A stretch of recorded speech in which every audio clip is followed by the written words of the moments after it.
everyone, and welcome back to day number 2 of Raid Masters Naxxramas, brought to you by G-Loot, Warcraft Logs, and HyperX. My name is Esquire, joined here on the casting desk by the lovely Mr. GM and Sar, the gentleman. Good to see you today. How you doing, Mr. GM? I'm doing all right. Yeah, it was a bit of a late one last night. I think it was like 3 in the morning when we finished up, but totally worth it. Like, we saw some fantastic runs yesterday, and today I'm looking forward to it. It's a long, we've got a long stream today. We've got a lot of guilds going and some of the best in the world. So I'm really looking forward to it for sure. We certainly do. Sarth, how are you today, my friend? Doing great today. Really excited to see what people bring to the table today, especially with Senseless, the Horde Guild, coming in with all warriors most likely. That's what they did in their last speed run. And the PTR is actually down now, so these guilds haven't been able to do practice runs today. So this is going to be really interesting. It certainly will be. My friends, welcome back, though. It is good to see all of you in chat. I hope you guys are ready for some exciting Naxxramas speedrunning action.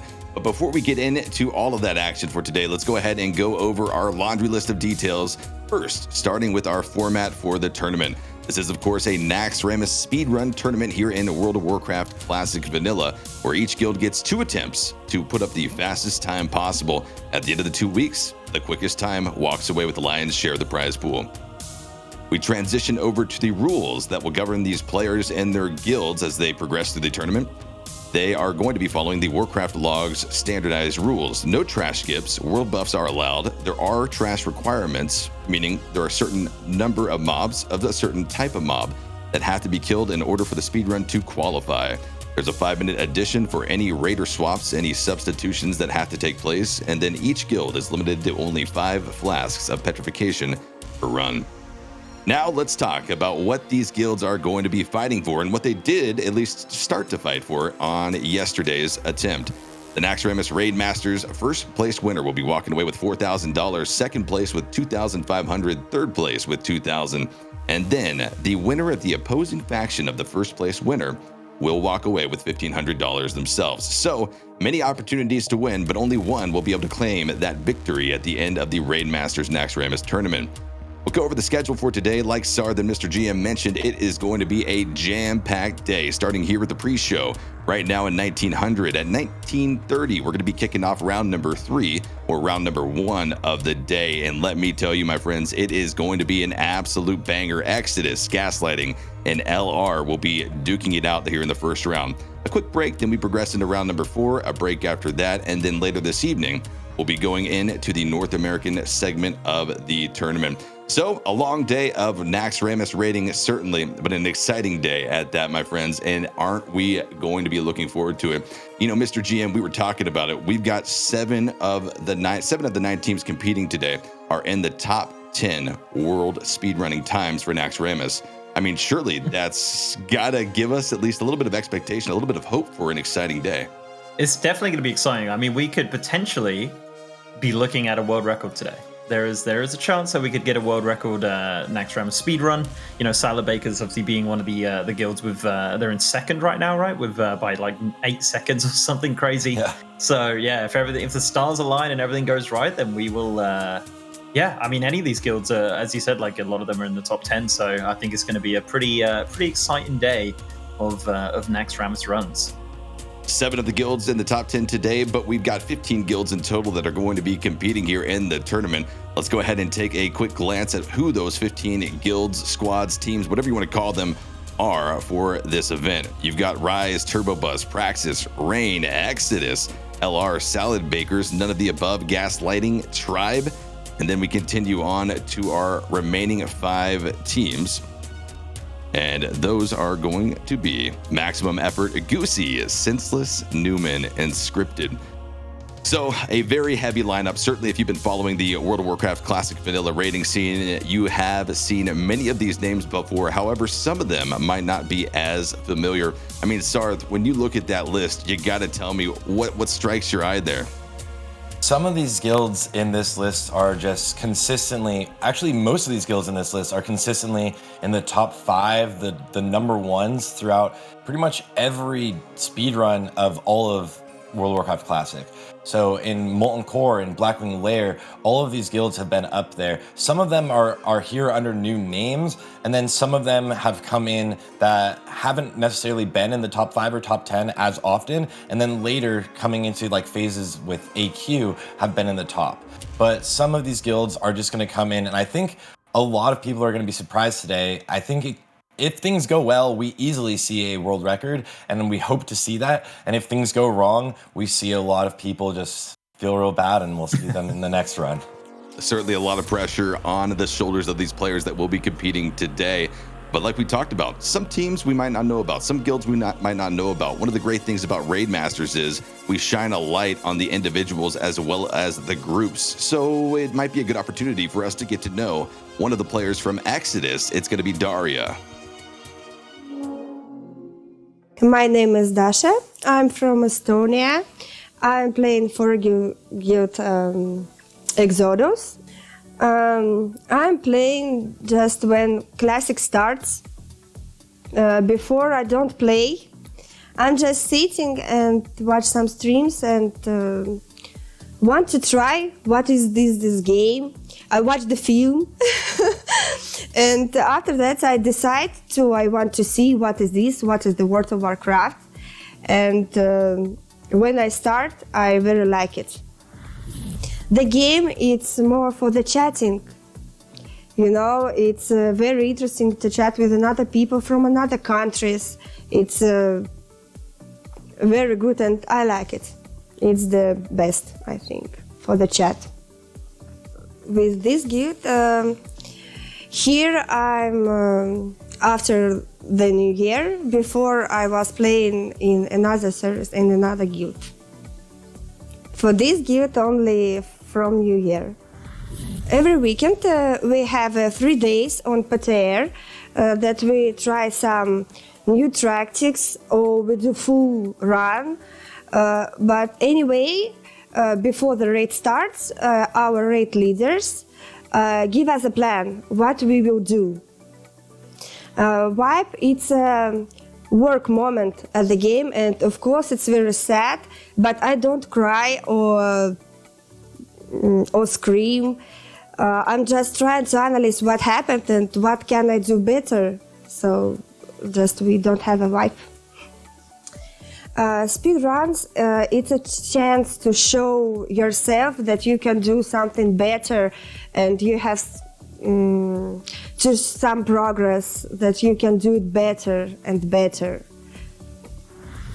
Of course, we want to win. Yes, it's very good, but for us, it's simple speedrun. Simple.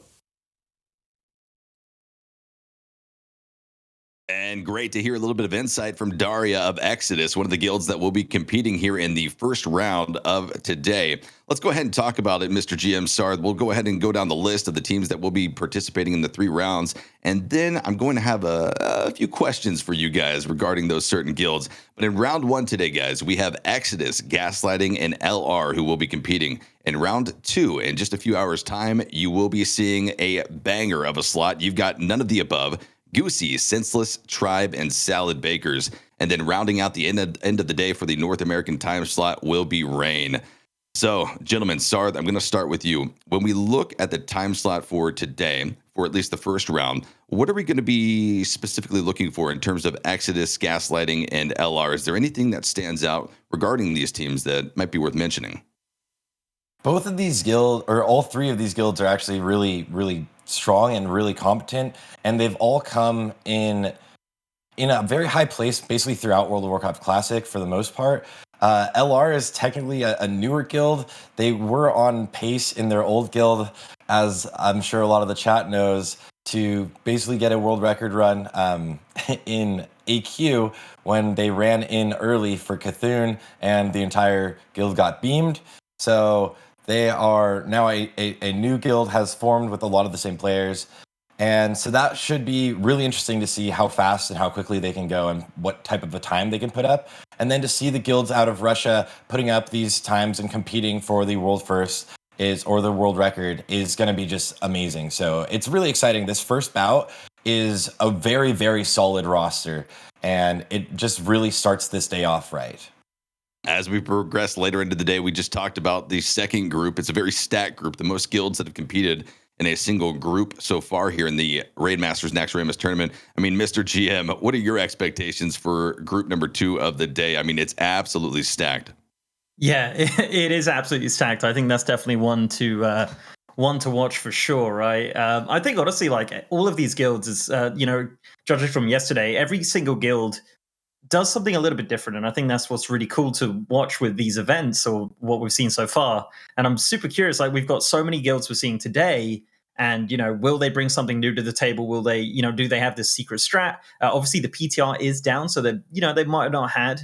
They might have planned to do like a run beforehand or yesterday or whatever, but we had no luck with that, unfortunately, because as I said, the server's down. So yeah, I think it's going to be definitely a really exciting day of runs for sure. Certainly will be. And then, Sar, back to you once again for the North American bit of it. There's only going to be one guild tonight, and that's going to be Rain. What can the viewers expect to see when Rain hits the speedrunning block this evening? Rain is one of those guilds that you are very well aware of. Is one of those guilds that kind of came out of nowhere in the top echelon of the speedrunning scene. They are now performing at the highest levels, and they're doing an incredible job with theory crafting, with their strategies, with their practice. And it's really impressive to see. They're coming out of Faralina, which is known as the meme or the streamer server more so. And to have a top guild coming out of there that's just pumping is always amazing. And I'm just really excited to see what they put up. They have set the record for world fastest in NA before, and Rise has now beaten them. But now they have the chance to come back and take that title. They certainly do. So that is going to be what is on the block here today for Raid Masters Naxxramas. Again, Raid Masters, guys, is brought to you by G-Loot, Warcraft Logs, and HyperX. Incredible sponsors putting on this incredible event, but also giving you something else, another opportunity for our European viewers and anyone in a EU country. You can enter into a giveaway on the Raid Masters Twitter. Go to twitter.com/RaidMastersGG. And there should be a link there for a HyperX keyboard. HyperX has been so generous to give that back to you guys at home for watching the event. So make sure to go to the Twitter and click that link and get entered for your chance at winning a keyboard if you live in the European region. Guys, day number 2, we had a massive day yesterday. I feel like we would be remiss if we didn't at least maybe talk about it and go through some of the replays of the awesomeness that we saw in the guild's runs yesterday. So let's go ahead and take a look. Yeah, yesterday this was from Praxis as they were going in for the stables pull. We saw quite a couple stables pulls being done yesterday, and we'll see a lot of them today. And you'll see as the computers just lag as they all use their staff charges. This was almost a flawless stables pull, but one person does die at the end, and a couple people do get low. It is a little bit unfortunate, but they did lose a caster, so it's not as bad. And then this is what went wrong for them. The paladin actually healed himself, getting aggro on the live side, and had to bubble, which just opened up the entire gates and spawned all of the ads in the entire instance, or the entire fight, for the Gothic the Harvester pull, and they just all were dead. That was unfortunate. They were definitely on pace for their fastest run, so then they had to sit and do normal 4 horsemen, which almost went wrong as well, as Zaliek lost aggro on the main tank, or the main tank died, but luckily a bear that was healing picked him up, it looks like. It may have been a tank bear, but the bear was just ready to pick him up and basically save everyone. Moving on, they did... Oh, go on? Oh, I was just going to say definitely some solid plays coming out there. I mean, it was a run which they certainly could have just kind of given up on and gone through the motions and tried to just get through it. But it was cool to see them still implement some of those speedrun strats. Yeah, they did a really good job of picking things back up and continuing to just perform at a really, really high level and a really quick pace. It kind of feels bad when you wipe. Well, not even kind of. It feels terrible when you wipe, and it's a little demoralizing. But as Taiba said to us in the interview afterwards, he just had to rally his team, say a few words of encouragement, and they all picked things up. And then they actually went for some still like practice strats, or like good strats. Like right now, after Thaddeus, they even ran into Saffron's room, which is a lot scarier to do now that they don't have world buffs to engage the boss early. But they wanted to put up that good time. They certainly did. I mean, they had a few deaths on Saffron as well. And like you mentioned, those deaths are pretty impactful, especially when you're actually in a speedrun. Obviously, at this point in their run, they had, kind of given up the hope on that. But those reses at the end of Saffron, the combat timer that you're kind of kept in before you're able to go into Saffron or into KT's room, it can be devastating if you're trying to recover. Yeah, one death on Saffron is, you do lose out on a little bit of DPS, but it can cost you upwards of 20-30 seconds, just one death alone. So you have to sit there and wait for the res. Usually you would try to use your battle res there if you only have one death, because you only have one druid. But having multiple deaths there on Saffron, no matter what, will lose you quite a bit of time. And then as you can see, they did actually struggle a little bit on Kel'thuzad, which is a bit of a harder fight as you no longer have world buffs. And then moving on to Rise. Rise started the raid going into actually Plague Wing, which is the first time they've done this on the live servers, and they did lose two of their strongest warriors, which cost them quite a bit of time. Slams and Father's Belt went down here, all because one of the ghoul targets actually wasn't picked up by the off tank that was designated to grab them. And you got to think that's something for a guild like Rise. I mean, to have a ghoul, one of the trash packs that is probably one of the least complicated trash packs here at Nax, to suffer that many casualties due to that pack had to have been devastating. Yeah, it's always, especially that early, the very first pull to lose anyone, especially a warrior, is always terrifying. And as you can see, they just did right there the Fairlina pull, which was done really, really well for them. Slams was slightly too close, so he did take a little bit of damage, but he had already lost world buffs, so dying there wasn't terrifying.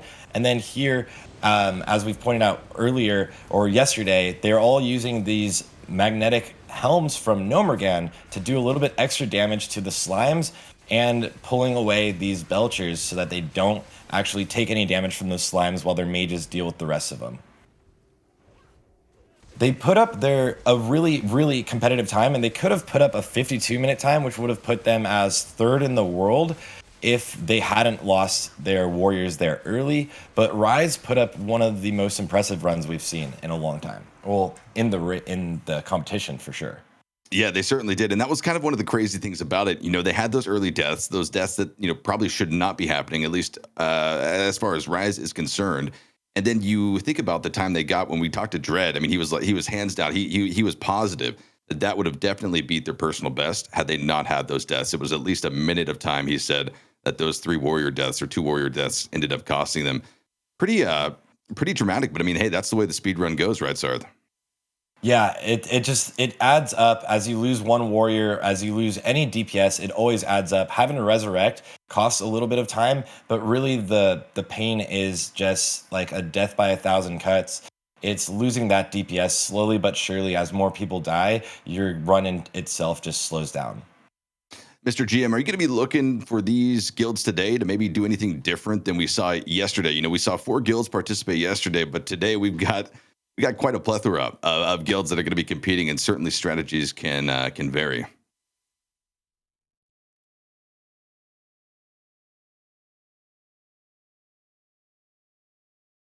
Got it. There we go. Right.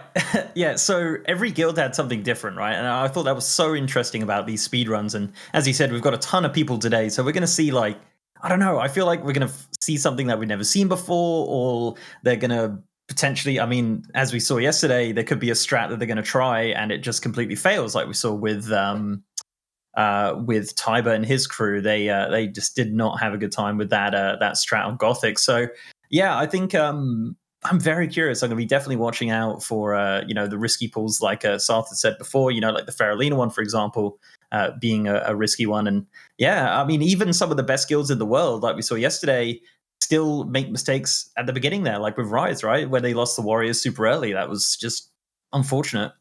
It comes down to the micro management. But hey, ladies and gentlemen at home, if you are curious as to what Naxxramas is going to be holding for these raiders, let me introduce to you a lovely video commentated by our good friend Sar that will walk you through each of the wings and the final 2 bosses of Naxxramas itself.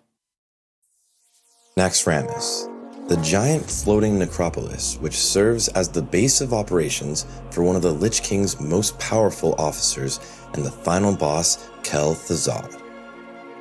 The guilds are tasked to defeat Kel'thuzad and the other 14 bosses in as quick of a time as possible to become the raid masters of Naxxramas. The raid is split up into 4 different wings: the Abomination Wing, the Death Knight Wing, also known as the Military Wing, the Plague Wing, and the Spider Wing, and each guild may choose their own order in which to deal with these. Starting with the Spider Wing, which is considered one of the easiest wings with some of the shortest boss fights in this raid. A Noob Recon is no challenge for these guilds, as his characteristic ability, Locust Swarm, is completely skipped and his adds are cleaved down on top of the boss right away.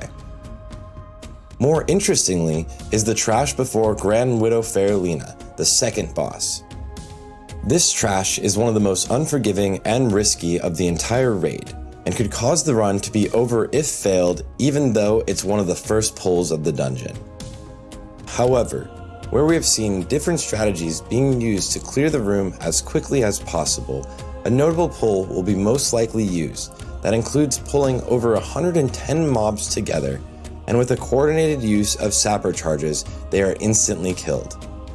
Grand Widow Fairlina is no challenge to these guilds, and they are more interested in bringing the boss to the exit of the room to move on than they are with any of the mechanics.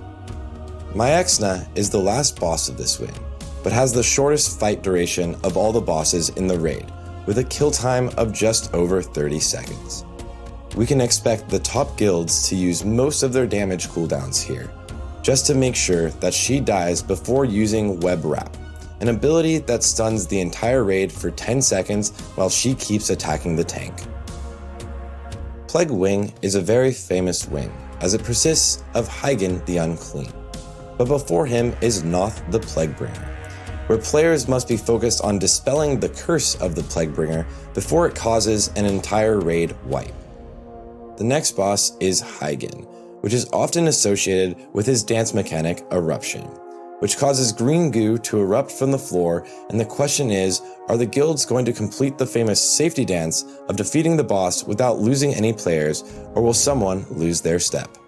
While the wing may be one of the easier ones, the last boss, Lotheb, can be a threat to some guilds, and without great cooldown rotation from the tanks and coordination from the healers to establish a healing rotation on the tank, as they will get a debuff that only allows them to cast one healing spell every minute, the raid will wipe. The raid itself relies on consumables to stay alive, as the healers are all focused on keeping the tank alive. Next up is the Death Knight Wing, which consists of one of the harder bosses. The first boss, Instructor Resuvius, is one of the most punishing bosses in the game. He hits incredibly hard, and the raid relies on the priests to mind control the adds and use their abilities to tank the boss. But if a mind control drops for even a second, it could spell instant death for the highest threat member of the raid. The second boss is Gothic the Harvester, and this boss is no threat to these raids, so instead all of the top guilds have noticed that the gates of the boss's room actually don't stop enemies from passing through them. So speedruns will see hunters pulling trash in between Gothic and 4 horsemen to save time after the boss, and for something to do during the long phase 1 of this encounter. The last boss of this wing is no other than the 4 horsemen, a rather famous fight because of the fact that you are fighting 4 bosses and their individual proximity mark ability, which is increasingly deadly. It is important not to be greedy when it comes to this ability, and the guild's patience are tested here once again. But it is also during these times that small margins can be gained and perfectly timed calls can make a big difference. Lastly, we have the Abomination Wing. We meet Patchwork, who is known for hitting extremely hard and is a matter of being patient and letting between 2 and 4 tanks build threat before the raid starts attacking. But here, small margins can be gained through bravery or loss of world buffs through impatience. Next, we have Gravulus, one of the easier bosses in the raid, which some guilds pull simultaneously with Trash to save time as he is patrolling around and standing in the way of some of the mobs. Moving on to Gloth the Dog. It is said he is being fed an army of zombies daily because of his appetite, But these guilds have so much damage that we won't get to see many of his abilities, nor his characteristic Decimate ability. More interestingly, however, is the pipe leading up to this boss, where we have seen some raiders slip and fall all the way to the start of the wing. Thaddeus, on the other hand, is a boss of coordination and is very unforgiving. A single player can cost the entire guild dearly by misplacing themselves after a polarity shift and causing a wipe. Once all wings have been cleared, the Frostwing layer opens and unlocks Sapphiron, a large threat to many guilds because of the boss's frost aura, dealing extremely high raid damage every other second and forcing the guilds to swap to their frost resistance gear. When the frozen dragon has been defeated, the guilds must take on the final boss, Kel'thuzad, the longest fight in this raid. While the first phase of this fight isn't something most guilds fear, it is when the boss starts to attack the raid himself that he becomes truly terrifying. With punishing mechanics that can instantly kill players, powerful minions that spawn, and a multi-target mind control that can cause unexpected deaths, perfecting this fight is a must to have a chance to become the Raid Masters.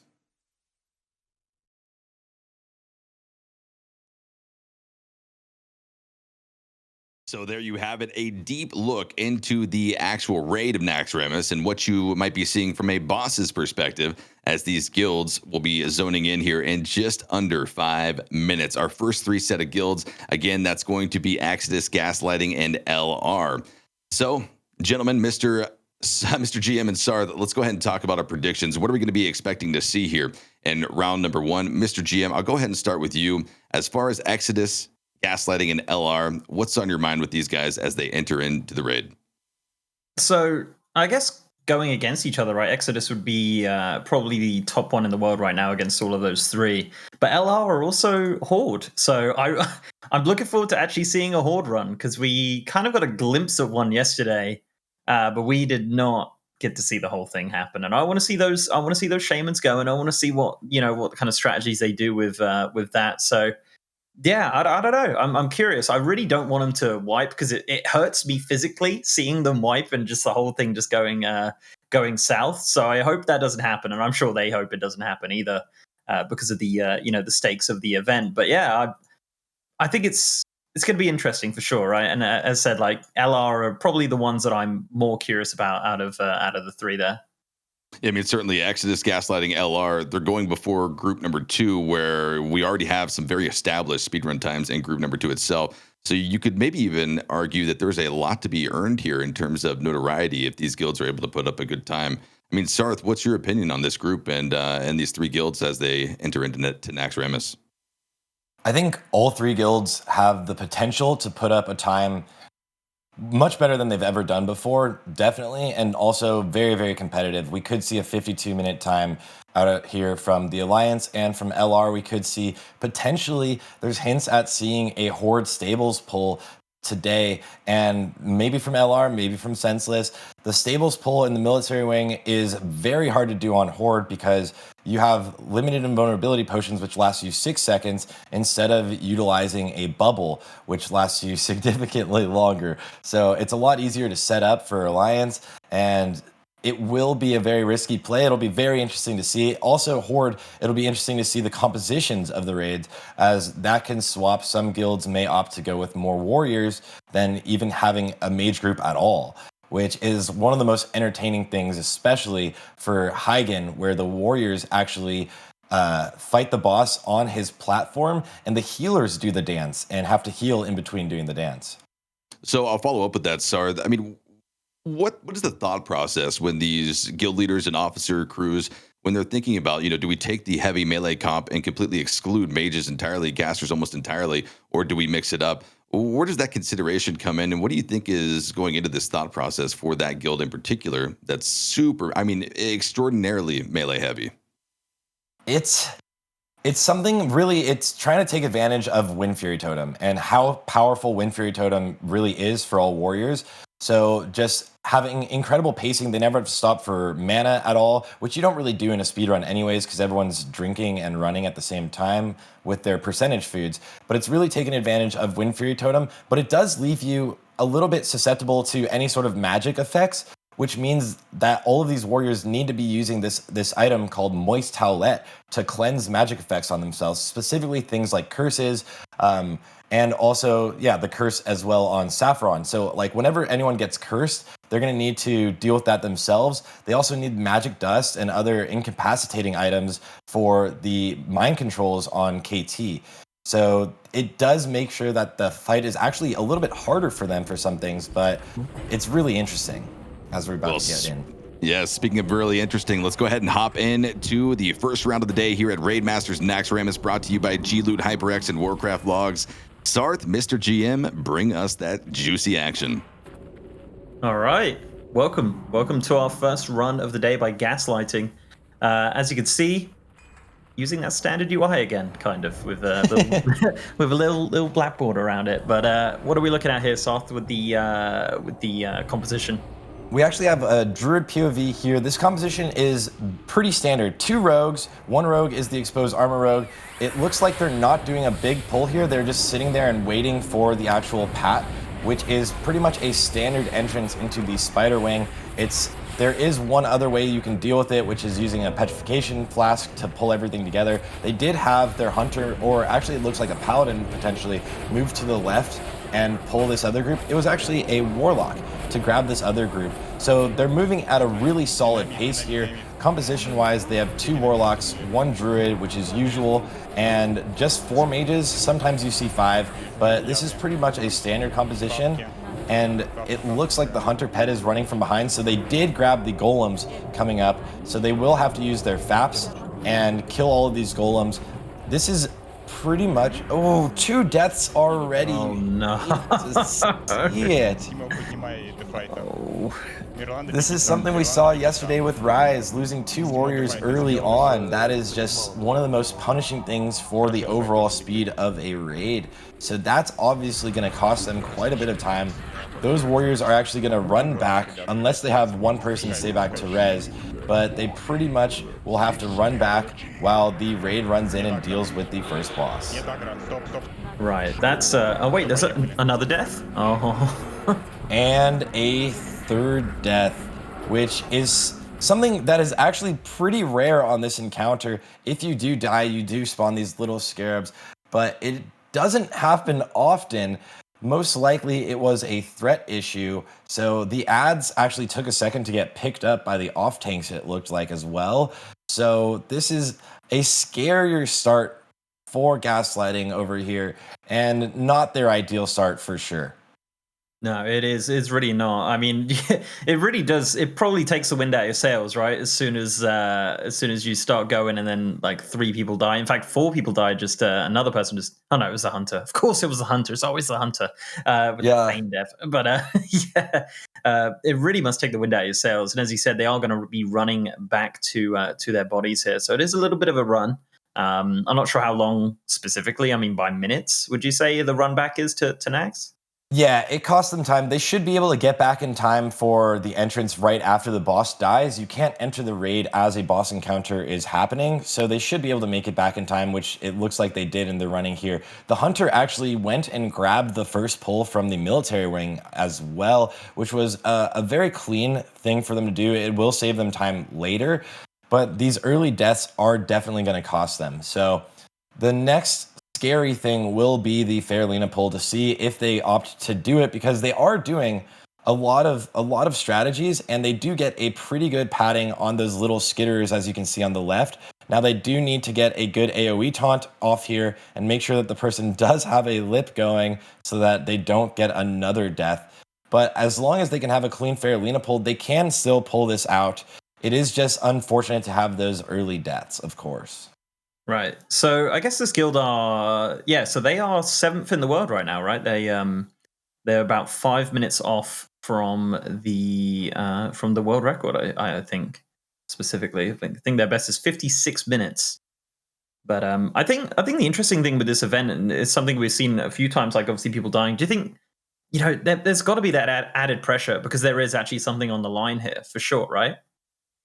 Definitely. And I think also for pretty much every guild that's doing anything on the global stage, they do stream usually and you can watch it, but it's not as much of a global stage as some of the guilds. Some of the guilds later we'll see, and there's another death there. Some of the guilds later we will see something like, if we're watching Salad Bakers, they definitely have a very global stage whenever they're doing a speed run. So I don't know if there will be added pressure for them, but most other guilds that don't get as much exposure here, then they will see a little bit of struggles. We do see a clean pull of the Fairlena pull. The pull is here in the middle of the room instead of being on the barrels like we saw yesterday, which groups up the ads around. Wow. In a circle. It can be a little scarier, but they did pull it off, no deaths. It definitely can be a lot scarier for them to do it that way, where somebody actually is in the middle because of the ads being circled around like that, and you can just instantly batch a melee or just get hit from the ads. It looks like one of these worshippers is actually attacking this healer. That could have been another death, but luckily it was picked up. Right. So someone in the chat asked what's the world record. The world record currently for Naxxramas is 51 minutes 36 seconds. With this guy, these guys going with 56 minutes as their record. So they're about 5 minutes off that, as I mentioned before. So yeah, we've had about 5 deaths total so far, it seems. About 5 minutes in going for Fairlena now. We have obviously beaten a noob as well. So yeah, look at like a decent-ish run. Obviously, those early deaths are definitely going to affect them in the long run without having world buffs. Yeah, and yesterday we saw Rise lose some of their warriors very early on. It looks like there was another death in the last second right there. Oh, things are not going so well, but we have seen guilds recover. Rise lost a couple of their warriors very early on into the raid and still put up a very competitive time with 55 minutes. So it's going to be interesting to see how fast things can go. And on the left side, we do have the top 20 damage dealers coming in. And that is just, you can see the warriors are always pumping on the top with 1600 DPS. And there's usually, this kind of happens quite often, and I mentioned it yesterday, in a lot of guilds, one warrior seems to be pumping the top of a lot of different fights. Quite often you'll see one person significantly above others, or ideally you would like to see everybody at around the same DPS, around that top echelon, but a lot of times you will see some person kind of take ahead, and he's about 300 DPS above everyone else on that fight. So why is he so much higher? It can be RNG, it can be cooldown usage, which you would like to see cooldowns be uniform, but sometimes cooldowns aren't exactly planned out for everybody. So on the left side here, we have Gaslighting. On the right side, we have Exodus as they're moving in. Exodus is a new Recon, as you can see, was 39 seconds versus Gaslighting's 51 second. And Exodus's DPS on a noob that's more what you see from a speedrun guild. Everybody above 2,000 DPS, at least probably around 10 warriors above 2,000 DPS. And the rogue on top, you'll love to see it, 2,600 DPS from the rogues. So that is one of the fights, like I mentioned yesterday, for rogues you love to do because of the cleave. And here they're doing the same thing, grouping up the ads in the Fairlena room, in the middle of the room, and they lost one person. So there is the first death for Exodus on the left side, or on the right side. It was a warlock, so that actually does not hurt them nearly as bad as losing a warrior. Right, because those warriors are just absolute pumpers, right? The warlocks are there just for the kind of the utility, I guess, of what they bring. Yeah. Go on. I was going to say it's a rogue POV. I'm sure you want to see that full screen because you're ready to judge. I am always a fan of the judgment. We actually see 2 more deaths on the side of Gaslighting. This is currently, it's not going their way. This has been a little bit, like I mentioned yesterday, but like a snowball effect can start happening as you start losing people. This means they might actually not be able to kill Myexina before a web spray, which would hurt them. That does cost at least 10 seconds time, even just from transit time being able to move into the next wing. And the 2 people that did die will have to actually go and run back because there's no point in stopping and resurrecting them here. They're going to all move on to the next wing in a short while. Did the druid get knocked back and then... Yeah, he unfortunately got web sprayed, which is something that is one of the most annoying things if you're a DPS, but you love to see it actually happen to the healers because it doesn't actually stop them from DPSing the boss. They did beat the boss before web spray, so everything did actually work out pretty nicely for them. So it's very convenient to happen for healers. I actually got web sprayed yesterday on my speed run, and it is just the worst feeling. But on the right side, Exodus is actually pumping really, really well. Their Grand Riddle Fairlina was 38 seconds. As you can see, comparing the timers here, Grand Riddle Fairlina for Gaslighting was 54 seconds. So the time for Exodus is having potentially their best run ever so far. It is early on, of course, but they are pumping this, and it is going really well for them so far. Yeah, they are doing absolutely amazing. I mean, I'm looking at the rankings here. Exodus in 9th in the world. So Gaslighting are actually higher than them in the rankings. But as you see from this, they are blasting. 38-second Faralina kill, 39 a noob kill, which is way faster than what Gaslighting have got out. And they've had very minimal deaths at this point. I believe only one has gone out at this point, if I'm paying attention here. So yeah, they're doing very well. They're doing very, very well so far. Yeah, and actually one thing that's a little bit unique that we can point out that you don't see too often, but you love to see actually as a rogue over here. The rogue POV on the right side, he's actually using spell power consumables to boost his spell power, to boost his spell damage, so that when he uses things like, not Goblin Sabotage, but when he uses things like his Stratholm Holy Water, it'll actually do more damage. So he's actually using more consumables. Obviously, you would pop them first before getting other world buffs if you have any fear of losing buffs. So those just get pushed off. They're not really something you're worried about. He has a ton of Oil of Immolation in his bags, so he's potentially using those as often as he possibly can. That's something you definitely want to use before you get into a fight, as usual, because it does reset weapon swings, but you can use those pretty much before every pull, and it will just add a little bit of damage. It doesn't hit for too hard, but it will just add a little bit of damage throughout the entire fight. Right. I mean, it's I love classic. Just stuff like that is so specific, right? Like getting spell power for like sapper charges and stuff is amazing. Wow, they killed that really quick. How fast was that? Yeah, and they also, so he used his Oil of Immolation there. He's also got Dragon Breath Chili going, which is a food buff that actually does scale as well, which is why he has an Elixir of Firepower, Greater Firepower going. So he's using pretty much everything he can here. He's utilizing all of his buff slots, and let's see what the timer was for that. 37 seconds for the Myaxina. That's actually the fastest Myaxina we've seen so far in this competition, I believe by 1 second. So things are going very well for Exodus. They are at 13 minutes here, which it can be a little deceiving before like the Spider Wing, as we saw the Spider Wing go really quickly for them. So it can be a little bit deceiving, but that's because they had cleared so much here in Plague Wing to start the raid. And that means they can pretty much just run straight into the boss. Hopefully they will kill the boss before he can do any blinks. Usually this will mean some of the warriors will use Recklessness. Definitely not the warriors that will have to Recklessness on 4 horsemen, depending on whatever route they will take. But again, he did use Oil of Immolation there before getting into the fight, so he's actually utilizing this Oil of Immolation to the fullest. And one thing I mentioned, or forgot to mention about Dragon Breath Chili, if you do want to get that buff, it is kind of a food buff, but you have to apply it after you get your normal food buff going. And he's already scrolled over his Swiftness of Zanza, so it looks like everyone's going to swap over to Swiftness of Zanza potions, which will just increase their movement speed, because there is a lot of transit time here and moving forward throughout the rest of the raid. Right. That's this is probably one of the best runs we've seen so far, I think, out of all the guilds that we've had the pleasure of watching.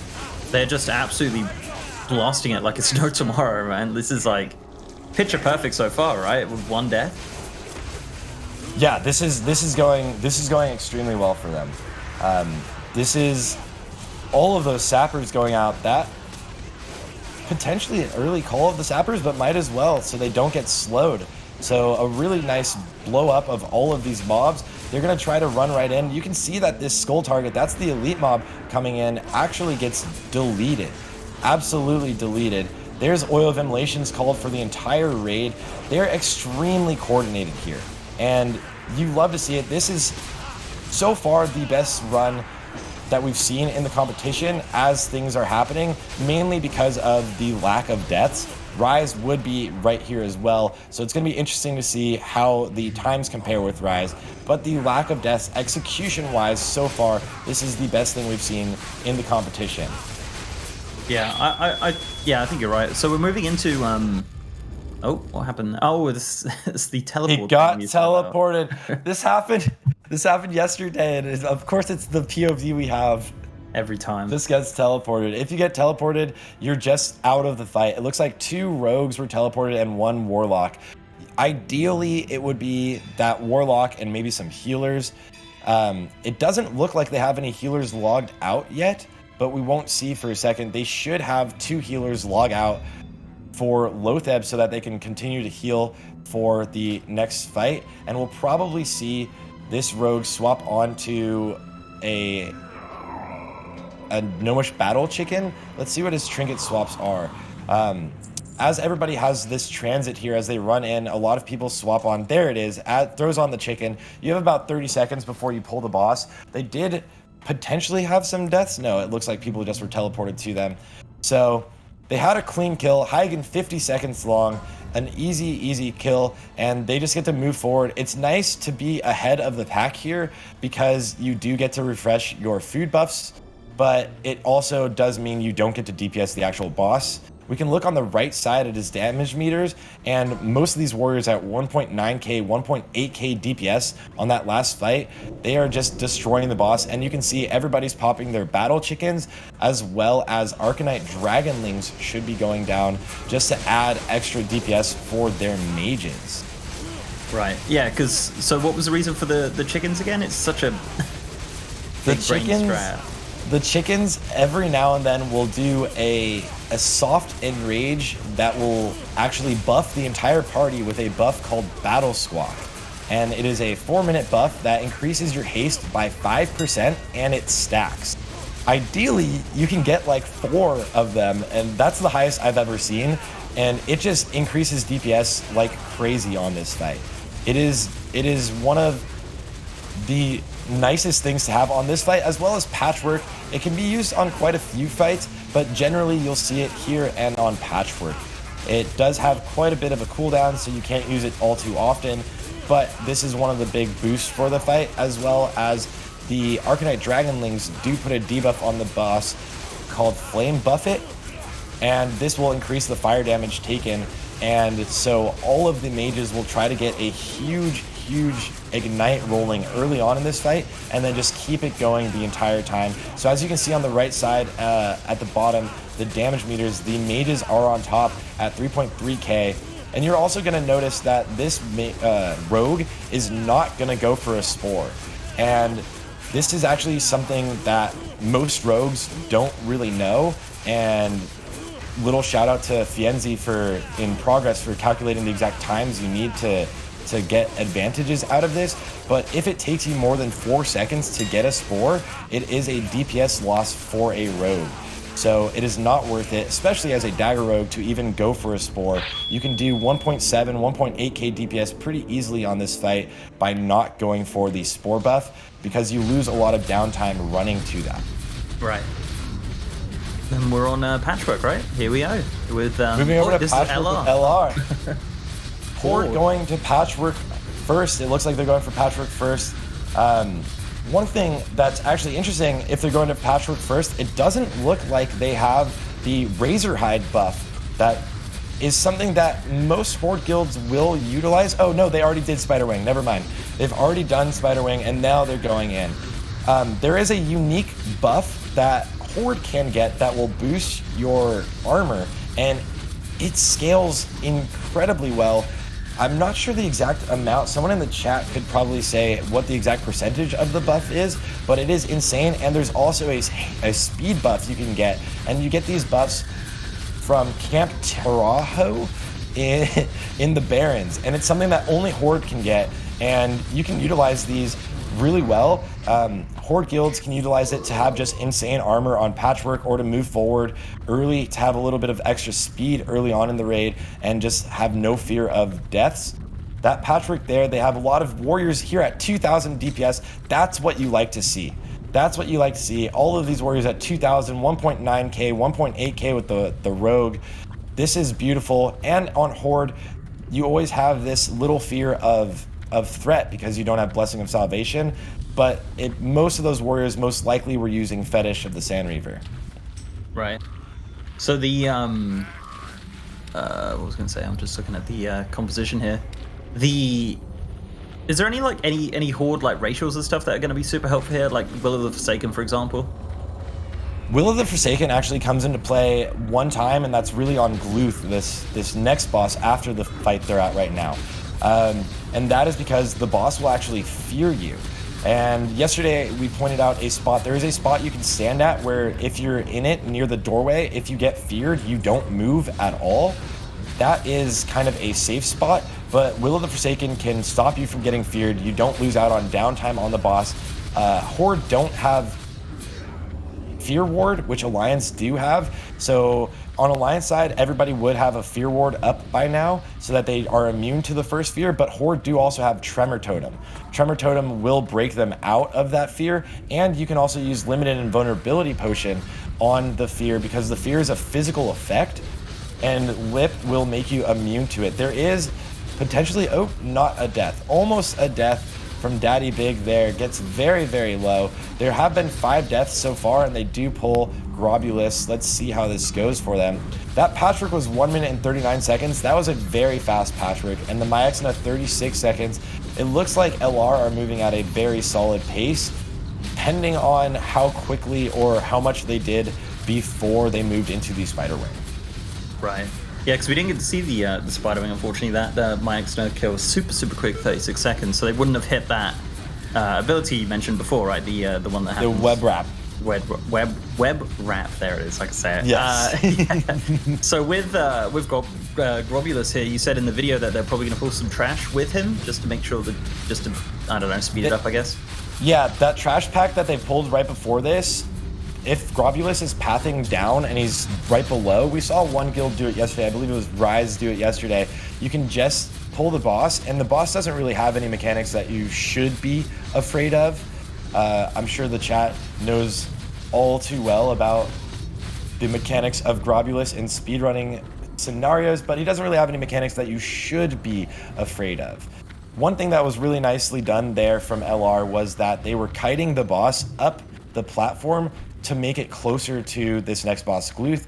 Just that is something that in these speedrun scenarios can always save a little bit of time, is always pulling or kiting a boss or the next trash pack towards wherever you're going so that you can save a little bit of transit time. They do not have Swiftness of Zanza up, which would increase their movement speed also. It looks like they're using Spirit of Zanza. So they're using the stamina buff instead of the speed buff, which is a choice to make. It makes you a little bit safer, but it does make you a little bit slower moving overall. Right. I love that. So why is the animation broken on Gloth? Like, look at the legs. That's just how dogs do things. That's just... Your dog doesn't do that? What do you... No. It's just weird. I just assumed they were killing it so quick that it just bugged out the model, right? That's just what I assumed. But ooh, this zombie actually does get really close. You don't want any of the zombies to reach the boss or he'll heal. It's very, very rare. I don't know if outside of a pug scenario I've ever really seen any of the zombies reach the boss. And then one thing on Gloth that I don't know why warriors don't do more often, but you can actually precast different abilities to not be hit by the fear. So a lot of times you'll see warriors be hit by the fear and then cast things like Death Wish, and then they're losing out on a full global by doing that because they get feared away from the boss, and then we'll have to do the global. But if you use it early, Death Wish especially, which they shouldn't have up in one of these speed runs at that time, but Death Wish especially is one of the abilities that actually can go through 2 of the fears because it lasts long enough for you to actually use it right before 1 fear, and then also it'll still be up for that 2nd fear. Right. So Yikes said in the chat, he said that Taurens could be helpful with their stomp on some of the ghouls. How about that? The war stomp there. Oh yeah. Did you know that you can actually make a Tauren hunter? Did you know that's a thing in Classic? So many people at me and message me in Discord. Yeah, no, that's a thing in Classic. Yeah. Rare. I haven't seen one, but only in PvP. It's that was not my shining moment. I think the worst part is I agreed with you. I was like, oh yeah, of course, the KB Cataclysm. Oh man. Yeah. So here we're gonna see how high the DPS can go and how high an Ignite can go. They do have 4 mages in this composition, not 5, so 4 mages. Basically, we're seeing the same composition here as we're seeing in some of the other groups, some of the Alliance runs. And the rogues are actually pumping. If you get lucky on this boss and you're behind the boss, as a rogue you can do insane damage. But there we go, and we see the mages actually pop up on top. Honk is actually now top on threat. There is a taunt going out, and Honk actually, you can see he dropped off the threat meters. Probably, he died. Oh, and no. He's dead. Just that quick. Yeah. As soon as you get aggro, it's just you're done. Yeah, just 1 hit and death. No, you can use a couple different things. You can use limited invulnerability potions. You can use Petri, Flask of Petrification to stay alive for a little. You can also use taunt rotations. Is pretty much a standard practice to keep your mages alive if they didn't drop the Ignite, if you're not using those other things. So there is 1 mage down there, and then again, they aren't moving into the next wing. They aren't moving into that. Tauren actually got really close to that shaman who would have just taken damage there. He just didn't care. He's like, I'm the tank. Move. You move. The shaman that was drinking. So they do lose out on a little bit of time there. They're gonna have to not resurrect. It looks like Hawken will be running back in. So he looks like he'll be running back in. They do lose a little bit of time there though, because they have to wait for those debuffs to go away since they're not going from Thaddeus into Saffron's room.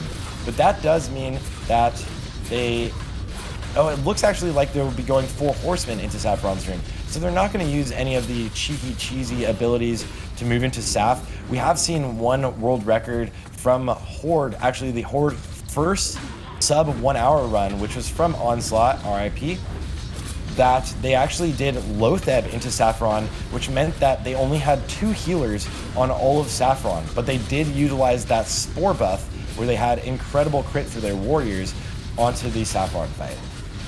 Right. So what are the? I mean, what's the advantages of going? You know, because we've seen a lot of the other guilds going from Thaddeus straight into Saffron. So what would be the reason why they wouldn't do that? So the biggest advantage there would be from saving time, right? Or the reason to do that is to save time because you have that debuff that could last up to 1 minute. And at around 30 seconds, you could be positioning Saffron because of his RP while he's assembling. So the biggest thing is just to save time. It's always a time save. Whatever you can do to shave off as much time as possible. As we saw from the LR run there, they had to actually just wait out the debuff, and it was around 27 seconds when the boss died. So that's 30 seconds of just downtime. That's not actually progressing the raid. Here we move back to Exodus where they're on Gothic. Hopefully they're gonna have a very clean Gothic. They are also doing the strategy where they pretty much have everyone on the dead side, on the undead side, just 1 paladin on the live side, just getting the aggro initially of the adds as the paladin is then buffed with kings, and the adds should just run over. So this is the strat we saw yesterday, right? That went a bit pear-shaped. Yeah, if the paladin on the live side takes any damage, he cannot heal himself. He will get aggro on the mobs that will be stronger than the king's buff, because kings can only go on the other paladins. If you could kings something like a warrior, it actually is potentially the highest threat per second in the game. There's some bosses that we've seen paladin tanks actually just sit there and spam kings on warriors because you have so many warriors, and it is just almost impossible to rip threat off of. It's pretty insane. But there's only 4 paladins for them to be spamming kings on, and so if he takes any damage, what they need to do is have a priest in his group, and you can see that there is actually a priest in group 7 just spamming prayer of healings that will heal through the wall and heal up that paladin. Right. So if he dies, then it's over, right? Yeah, if he dies, it's pretty much done, yeah. There is a potential for him actually to have a soul stone, which he should have. A soul stone, if he dies, he can instantly soul stone, and it can batch with the fight so that it actually doesn't register as no one being alive on live side. So you can actually save it, and so that's kind of the way it actually should work. It does work on the PTR, and I've heard that it works on live. So you can actually save it.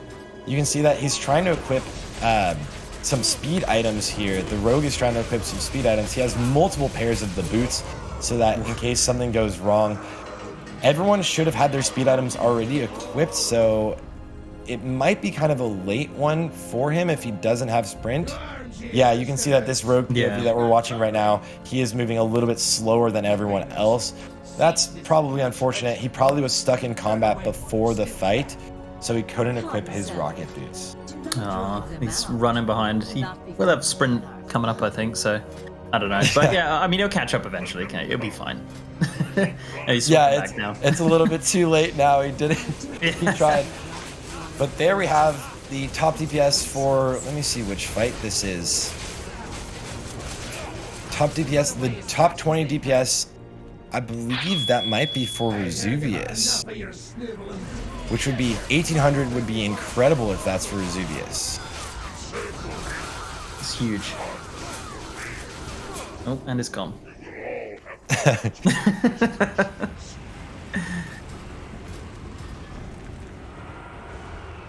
All right. Gothic damage south.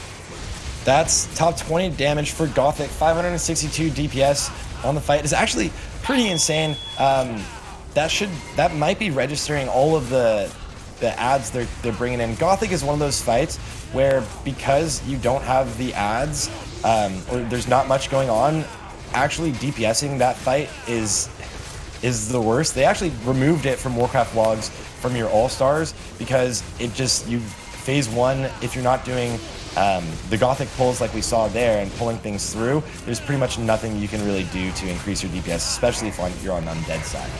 Right. Here we are seeing the cleave strategy for 4 horsemen, and so far so good. They are at 3 marks, so they're gonna take 2 stacks of marks. They probably want to shadow pot here.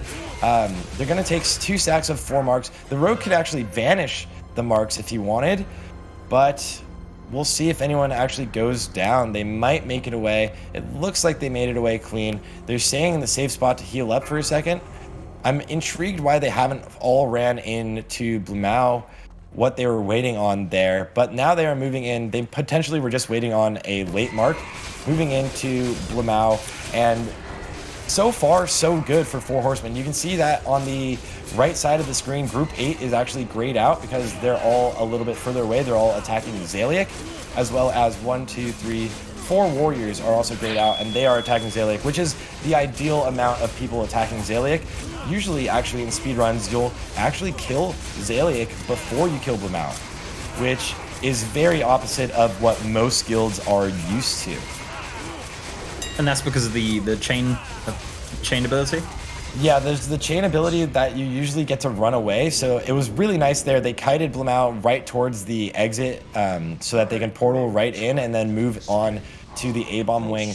And so Zaliek, usually you have to send fewer DPS over there, but in speedruns, you actually send over warriors right away to bring them down to that first shield wall, and then your mages, by that time the shield wall ends, are in there DPSing the boss. So the shield walls are really the big barriers to entry because it reduces your damage by 90%, and those, it feels like could last forever. Especially if you're killing the boss slowly, he will get a second shield wall.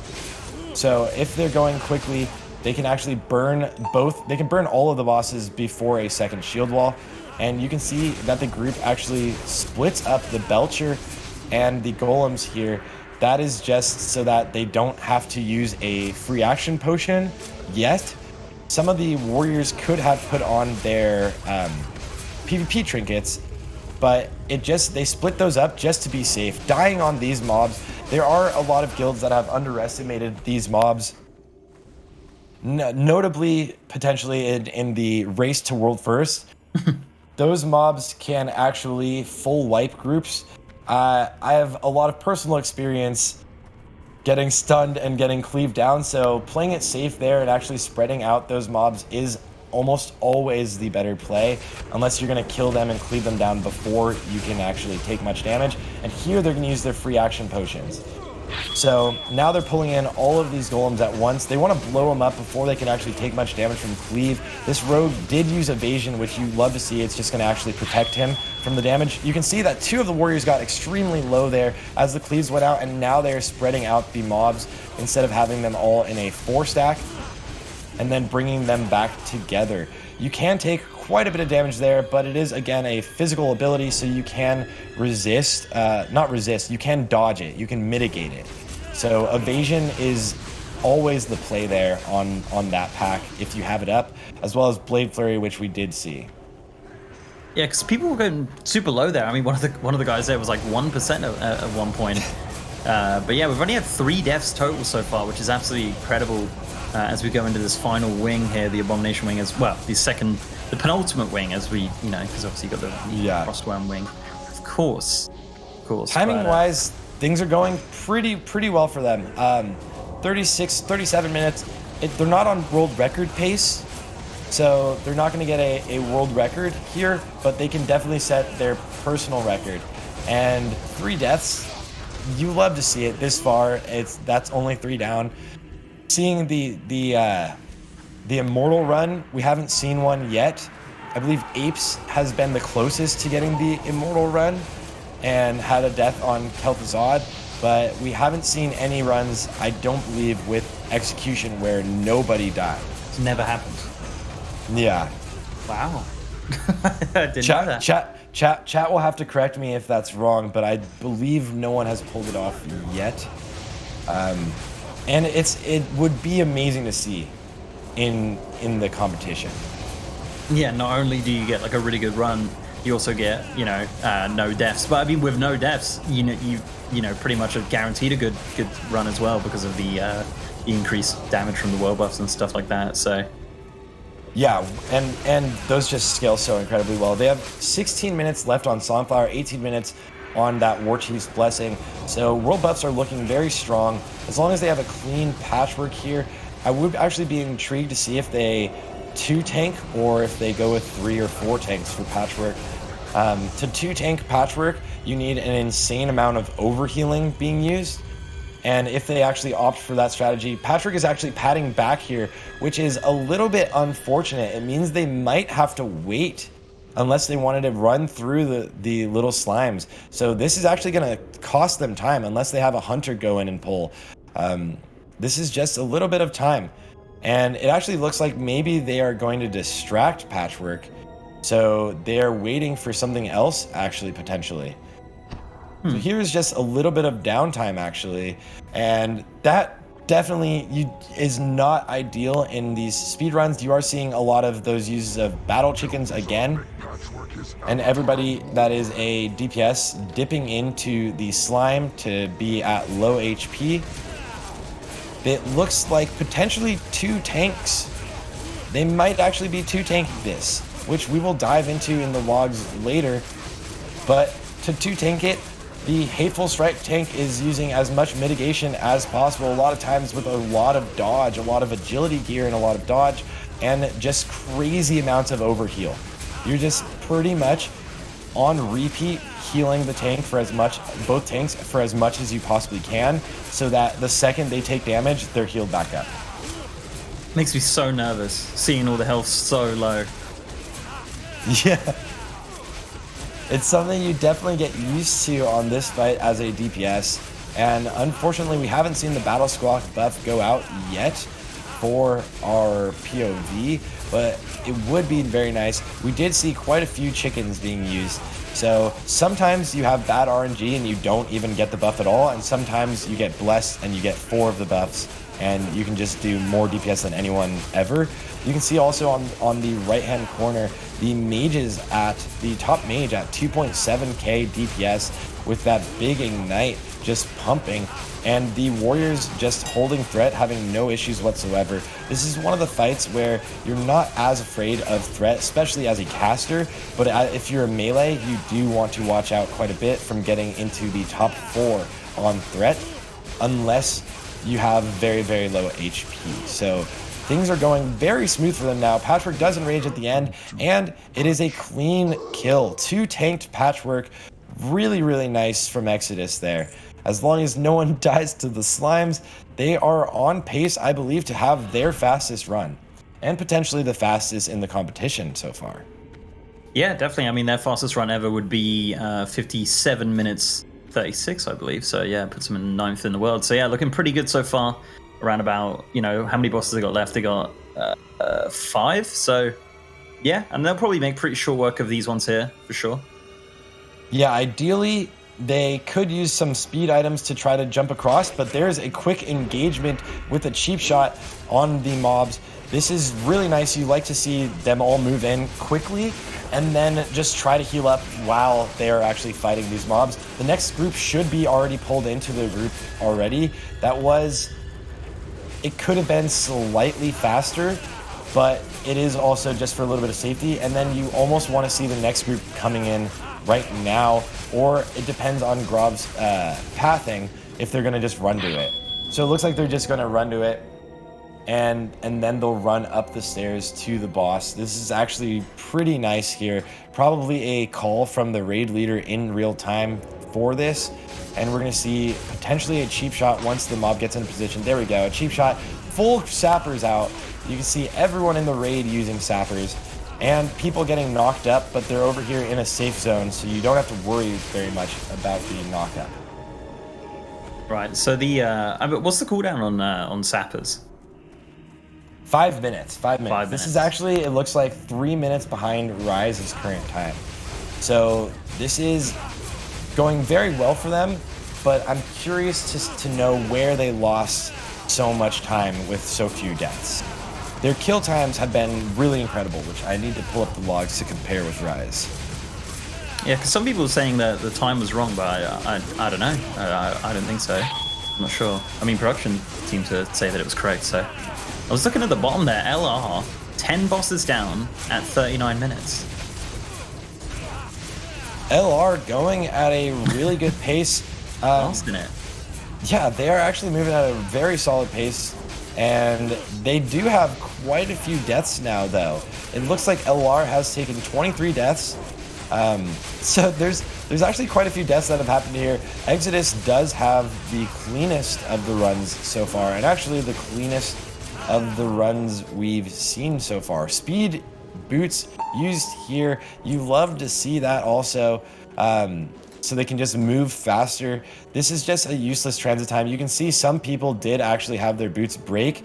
There's a little bit of fear if you're jumping onto the pipe there. If your boots break, I don't think you can fall. Oh, one person is dead. So maybe you can't fall. Did they fall? There it is. There's the 4th death. It might have actually had a boot backfire at a terrible time. Worse. Yeah, midair. It did break midair. So you can just not jump, but it looks like they did. Oh, and Instructor Rezubius, there are 4 people down on Rezubius. this is that fight that can grief people. You can see target dummies being used. Now he has been picked back up. He keeps targeting these target dummies. Oh, and another warrior almost dies. This is the fight where if priests aren't on point, then pretty much everything can fall apart. So for LR, they did not have a clean instructor Vesuvius, unfortunately. You can see McStrong still does have world buffs, but there have been 24, maybe plus those 4 deaths already. A little bit unfortunate for them there. Their timing has been going very smooth so far as they move into Death Nightwing last. They're at 41 minutes moving into Death Nightwing. So they're putting up a very solid time, but they have also obviously lost a lot of people. So things are going to slow down a bit from here on out. Yeah, and you've got that 5-minute phase 1 of KT as well that you've always got to remember. So that's an instant 5 minutes that's always going to be added onto your time when you're trying to figure out how long they potentially, well, their potential finish time as well.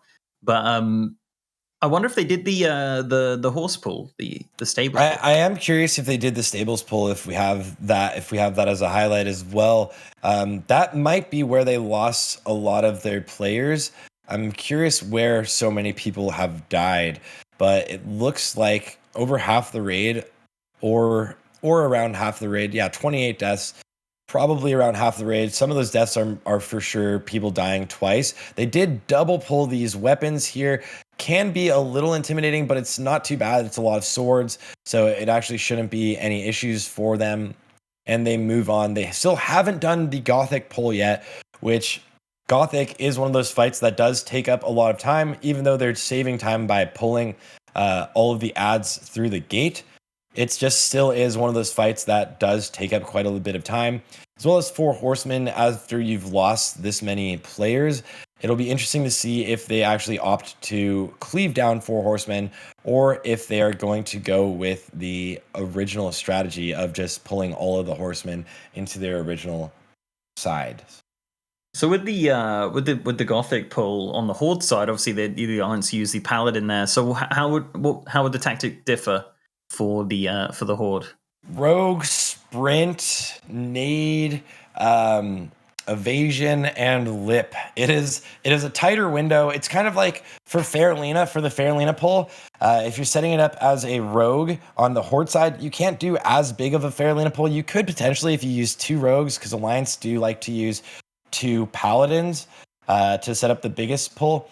But what you do is you utilize limited invulnerability potion, which is 6 seconds of invulnerability, and sprint to get into position usually, as you can use a grenade on the furthest target and just grab everything else with your normal aggro range. It does look like they're going to go to the Gothic pull. They have already gone through the gate, and they haven't engaged the boss yet. Yeah, now they have. They have engaged the boss, and it looks like they're going to probably start pulling very shortly here. Yeah, because I mean, this is, as you said, it's another fight that's just super long because of just all the ads and everything like that. It's just a bit of a slog of a fight. Yeah, I think in general, like surely the Death Nightwing must be one of the longest wings. Yeah, it definitely does take up quite a bit of time in comparison to the other wings. The shortest one generally is Spiderwing, but I believe Progress has kind of flipped the script on that by doing Plague Wing in a ridiculous amount of time this week. But generally, Spiderwing is the shortest. DK Wing just has a little bit of time gaps. Gothic really is just a time gap. There's nothing you could really do. Originally, it was thought that there was nothing you could do other than just basically sit there and kill things, because it is a static timer until phase 2. I'm really glad the innovation was found, or the testing, and everybody figured out getting behind the gate. And obviously you could glitch through the gate here. And at first there were some contentions on Warcraft logs when we saw world records paces with guilds jumping through the gate here. But actually, you can also run around. It is scarier, and you do need your hunter to actually be running some spell hits so that their feigned death doesn't get resisted. So it is a little bit scarier, but it is doable for the hunter to actually run around right before Lotheb. But that also means you don't have your hunter for all of the DK wing if he's running around that whole time. Right. Yeah, that was one thing. I've been leveling a hunter in classic recently because I played a hunter in retail in Shadowlands, and resisting feign death. I was that was one thing I was a bit shocked to see. Honestly, that was just one of those feels classic man like moments. I was like, oh, okay. I mean, it makes sense, right? Because they look at from a RP standpoint that they do feign death, and you're like, oh no, you're not really dead, sort of thing. But yeah, that was I don't know. I didn't really mind it, but it's kind of cool, I guess. Yeah. And we can see actually on the left side with the world buffs counters, we can see that only 18 people have Darkmoon Fair left, 26 people with their actual Onyxia buff. So it does seem like 14 people in this raid have actually lost their buffs, and 14 still have their buffs. And 26 still have their buffs, at least the most important ones. Onyxia, they still have Songflower, of course. One person missing ZG. I'm not sure what happened or why they chose not to get ZG, but they do all have Warchief's Blessing. So that does seem like it's all melee DPS or DPS. It could be healers as well, because Warchief's Blessing is very easy to get on Horde, and you also do get more mana per 5. Moving on to Exodus, it looks like they're about to move into Kel'Thuzad, and they didn't have anyone die on Saffron. Warriors at 1.3k DPS, 1.2k. So it looks like they had a very clean Saffron kill. Moving into Kel'Thuzad, this is a very nice clean kill, or clean clear so far from Exodus, as they're at 49 minutes moving into this encounter, which should put them around 54, 55. So they're definitely going to get their fastest run. That's awesome. We got to see it. We got to see it happen. Yeah, as I mentioned before, like their best run is 57. So yeah, they're definitely, I mean, safe bet, right? They just got to get through this first phase. It's just completely terrible. But then you just got to blast KT after that one. But yeah, that's gonna be really cool. Yeah, a big improvement, a nice improvement from any of their runs. We can see the damage dealt on the screen right there for the last fight, which is Saffron. They had a warrior actually at almost 1500 DPS on Saffron, which is pretty incredible for that fight. Actually, that fight is not easy to have crazy DPS, mainly because of course that he just flies up into the air, but they did definitely do the boss in one air phase, and having no deaths there saves a lot of time, where every other guild in the competition so far has had deaths there on this fight. That makes sense. So the I mean, how many deaths are there total? 4. So I mean, it really goes to show, really, like when you don't get that many deaths and you can keep those world buffs up, it's it really does really make a difference to the speed of your run. I mean, what was I think Praxis yesterday was around, what was it, like an hour and a half, I think, their run?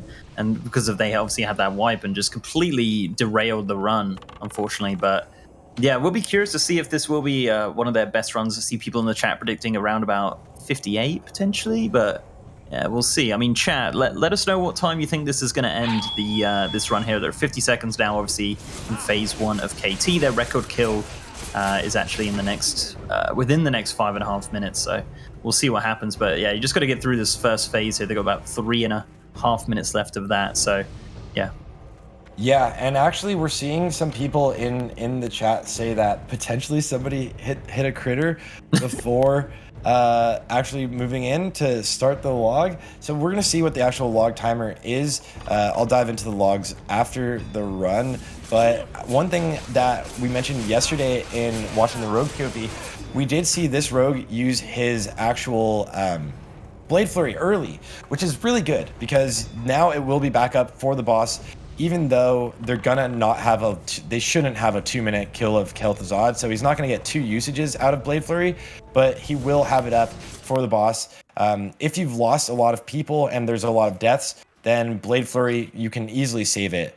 It looks like potentially in Gaslighting, are those deaths all on Group 5, or are they just out of range? They might be. I can't tell if they're deaths or out of range, deaths and ghosts, or if they're just out of range. No, I don't think that. Oh, yeah, they are dead. Yeah, well, there's one death. It's always our POV, always the one that we see. It's always the guy that dies. Yeah. So Gaslighting having a little bit of struggle here at 53 minutes on Saffron, a little bit of deathage on the boss. And this is just one of those bosses you really don't want to have deaths on. It just costs you so much time. And it looks like he's going to run back. If you die early on in this fight, you can just run back. But we can see actually the comparisons between the kill times of these two guilds. Exodus versus Gaslighting. You can see in Spiderwing alone, a Noobricon 39 seconds for Exodus, a Noob 51 seconds for Gaslighting. That is a huge difference. Not the Plaguebringer, 4 seconds longer for Gaslighting. Hygen actually 11 seconds longer. So it looks like slowly but surely as they were losing people, things just kept getting longer. Patchwork was 15 seconds longer? 17. Don't at me, it's 19 seconds. Stop it, guys. Okay, so that was a lot longer. So Exodus is putting up a really good time. Exodus is putting up a really good time, and Gaslighting is having some struggles. Even more people have died here. It'll be interesting to see, is this a full wipe, or are they going to persevere and kill Saffron? Yeah, we can't really see what health Saffron's at this point, but we're just seeing the Exodus run. He's trying his weapon mid-fight. Or he's trying to. He's trying to do something. He's, so they're about about 30 seconds out from phase 2, so yeah. It's going to get intense. We're going to see if the guys can get it down. They've got a very, very good time at this point. They're about 54 minutes in, which is just over the fourth, the fourth in the world there. So yeah, as we said before, their record personal best is 57:36. So I think it's looking pretty good. It's looking pretty good for them to be able to beat that in this run. Yeah, they're probably gonna have a sub 2 minute Kel'thuzad kill here. So they're gonna try to burn the boss as quick as they can. And then this is gonna be their fastest run for sure. So we will see if they actually pull off having a very clean Kel'thuzad. We will definitely see this if they have a clean Kel'thuzad. And then one thing I didn't even look at, I overlooked, the 4 horseman kill from Gaslighting was like a minute longer than Exodus. So Exodus is putting up a very, very solid, very, very competitive time here. And you just love to see it. Now we want to make sure that they don't get any chains in the melee, and melee don't die while these guys are being mind controlled. It looks like that was picked up right away by Exco, so very clean pickup of Kel'thuzad by the off tank after the main tank got mind controlled. That was an early mind control from KT, actually pretty bad RNG. And a melee Frost Blast. Oh, that's unfortunate. Are people gonna live? 1 death there. That is probably the scariest time is getting Frost Blasted, hoping that you do get healed. There was a battle res used there, which is a safe use of battle res. There's no other time you really want to use your battle res. Ideally, if you do lose someone there, just get them back up and get them back in the fight. Yeah, so we're just rolling into 56 minutes now, so it's going to be very, very close, but it looks like Kel'Thuzad is going down pretty quick here. So with the mind controls, is that percentage based, or is that just does that have an internal timer, debuff? Not debuff, sorry, cooldown timer or anything like that? MC has an internal CD timer, kind of like quite a few mechanics on Kel'Thuzad, where it isn't actually directly on any timer. It can't happen twice after each other, of course. It's kind of like this Frost Blast that we just saw the death from. But after the timer is up, it just can't happen at any time. And the first one could happen very randomly. The first one could happen pretty much at any time. Right. It looks like they're wiping. Some fights actually... no, it's on 2%. Oh my gosh. It's close. Yeah, they got it. They got it, but it did... Things did go wrong quite a bit, but they did have it. New personal best. New PR from Exodus. Let me pull up the log as well. We're jumping into LR now, our Horde POV. Looks like they're on... Gothic. Wait, did they wipe? Oh. Because they were here a minute ago, right? Yeah, they were, and McStrunk had world buffs.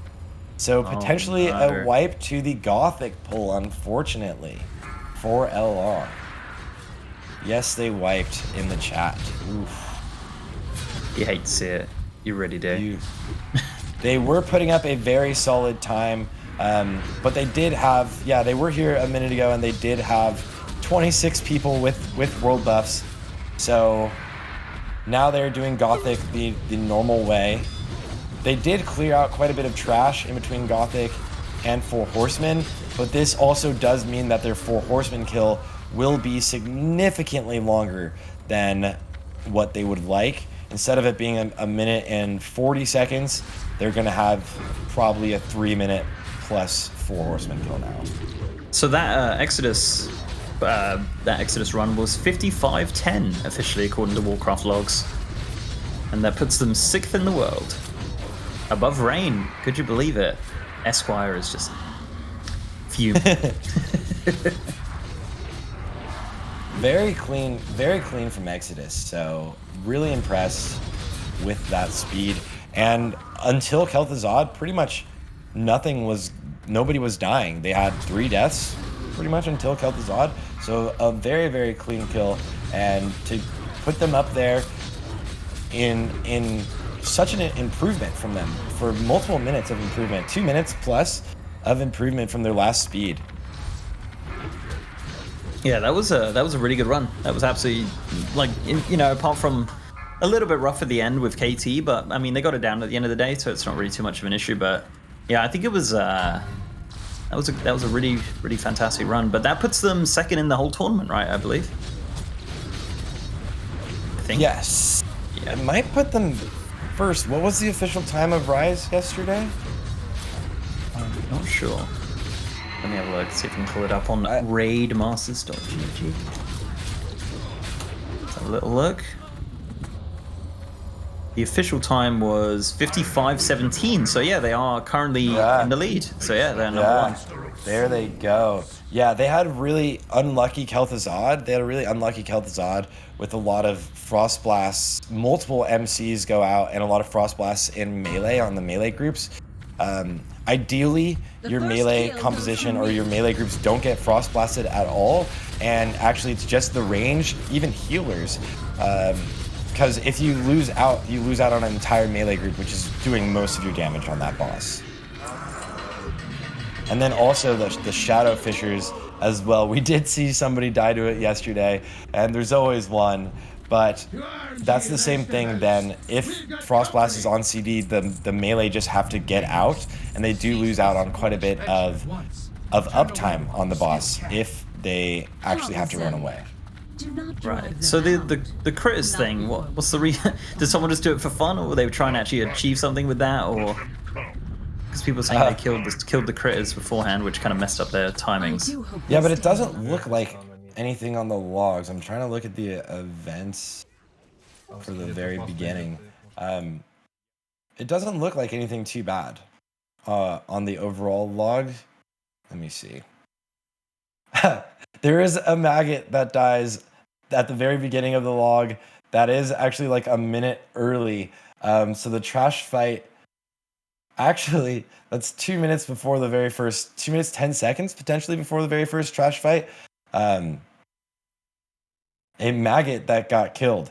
So I don't know if that's going to affect the actual official final log, because that was logged as their very first. I mean, you can verify it by, as you just said, you just saw it on the logs. But yeah, will it count? Why? No, it looks like the timing started correctly. Still, it looks like the timing started correctly. Still, at least for the trash fight at 0 seconds in. The very first thing was an intercept onto the infectious ghoul, so it looks like they should be fine. Okay, we'll let them off. So we're seeing Gaslighting going into phase 2 now, going against KT here, after having a little bit of a wipe on. Did they actually wipe on Saf, or they just lost a lot of people? I think they lived, because it looks like, or else they'd be back on Saf right now. It looks like they lost a lot of people. Most of the raid must have died. So this is going to be a bit of a slower KT kill, I'd imagine, because of the lack of world buffs, but they're still going to get down. I mean, the timings, I'm not sure where they're at the moment, actually. I'm sure it'll pull up in a moment, but I think they were doing okay for the most part. Yeah, and that melee stack on the right, you can see actually that I was just gonna call that warrior that kept moving to the left was for sure gonna get frost blasted, and he did. And a warrior on the right got frost blasted too, and one of them went down because of that. That was just bad positioning from their melee. Just their melee are just out of position. It looks like they're doing kind of more of a triangle. Is there a stack behind? Yeah, there is a stack behind the group. But interestingly enough, a lot of their melee just don't stand in a safe position. They're in between the melee stacks quite often. I mean, Frost Blast, it looks like is back off of cooldown. So they're just like they're playing with fire here, Gaslighting.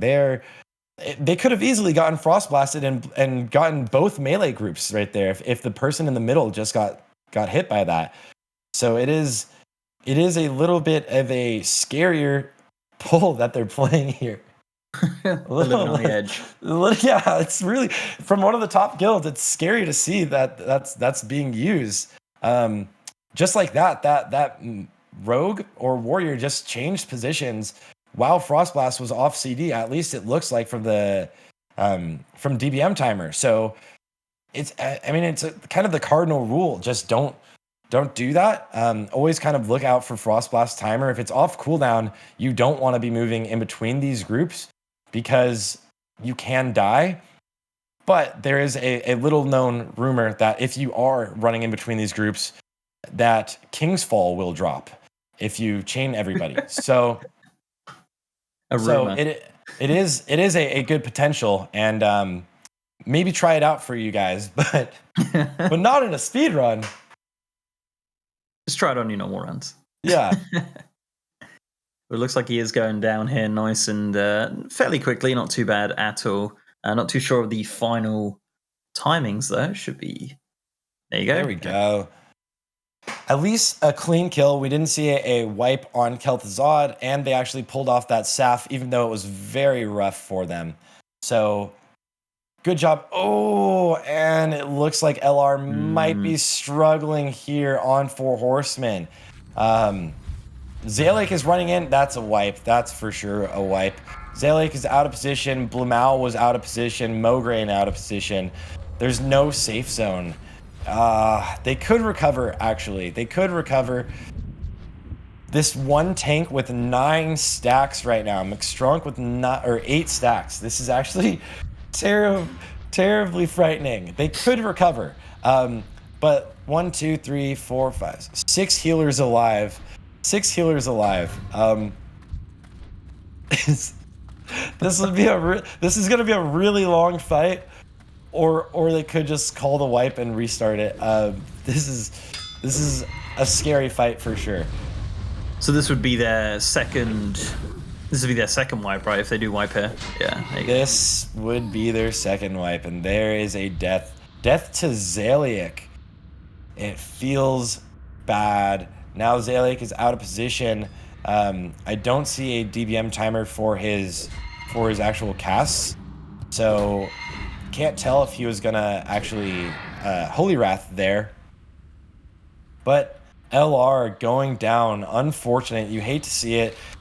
That is wipe number 2 for LR, and that is a wipe quite long into the Four Horsemen fight.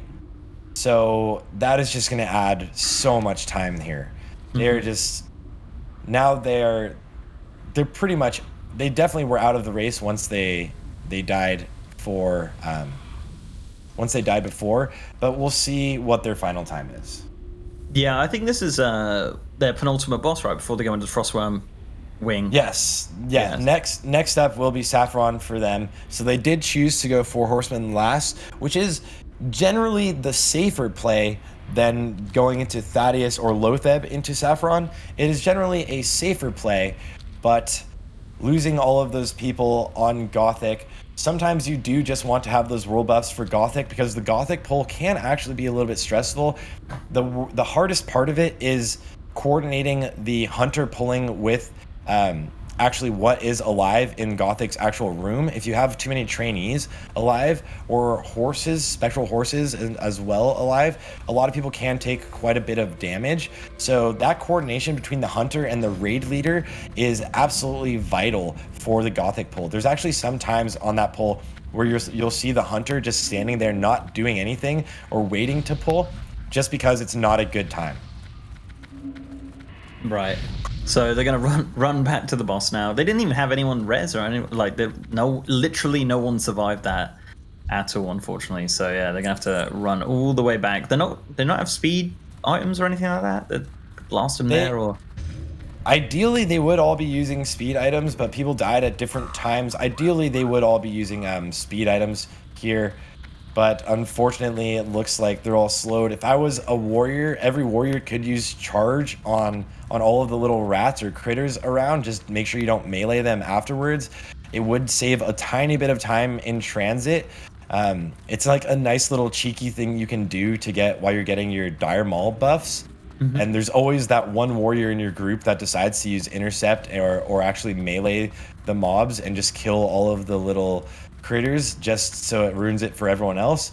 But it does save a tiny bit of time, but that's right now at this point. They're probably in the Discord going over what happened, trying to figure out how people died, who was out of position, who lost aggro. That's most likely what happened. Somebody lost aggro and one of the bosses actually ran out of position, or somebody actually probably died on Blamau, as McStrunk did have 8 stacks there. So somebody probably died. The tank might not have disarmed the boss and probably took too much damage and died. Yeah, makes sense. I mean, I'll be curious to see the replay of that, actually. I do want to see that stables pull, if we could get that up at any point, just to see what they did there. So I'm very curious on the horde side of that. There you go, there's that charge. There we are. Yeah, like here it wouldn't be useful if you were to charge that one. He was targeting one way out of the way. It wouldn't be useful at all, but it's just a slight little bit of movement. They do want to obviously kind of recoup and save as much time as possible. It is easy for guilds and people to tilt. Interestingly enough, that warlock right there in front of us just use a limited hit, or just use a FAP, and he probably was trying to shadow pot to pre-shadow pot and might have misclicked it, but yeah, he used a FAP. So now he's on potion CD, which is not ideal before going into the fight. And also using a pre-shadow pot on 4 horsemen doesn't really do much, because the first few ticks of damage don't really hurt, and it wouldn't really save healers much mana to not be taking that much damage. The only time you really want to do it is maybe if you've lost roll buffs after the 3rd or 4th stack that they take. But they definitely will be going for, most likely, the burn strategy on Thane at least, so they'll burn down the very first boss, and then go into a normal strategy here. It does mean they do have a significantly slower time now than the rest of the guilds, today at least.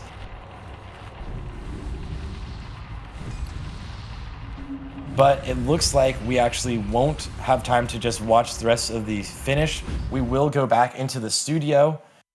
So unfortunate for LR, they are not done just yet, but Exodus with a very clean kill.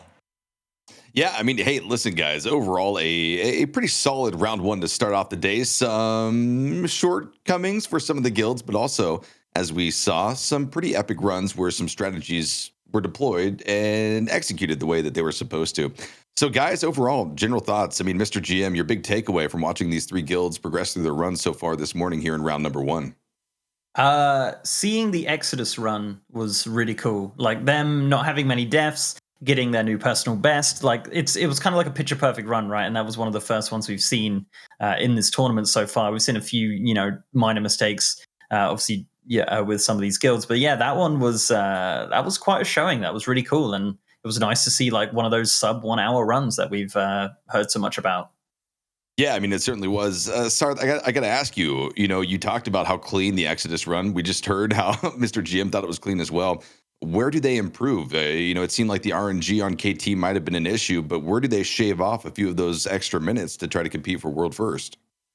Yeah, they had a very clean run overall, and it'll be when I'm diving through the logs to see some things, but I would anticipate a lot of time was most likely lost with some of their pulls. So their actual pacing might have cost them quite a bit of time.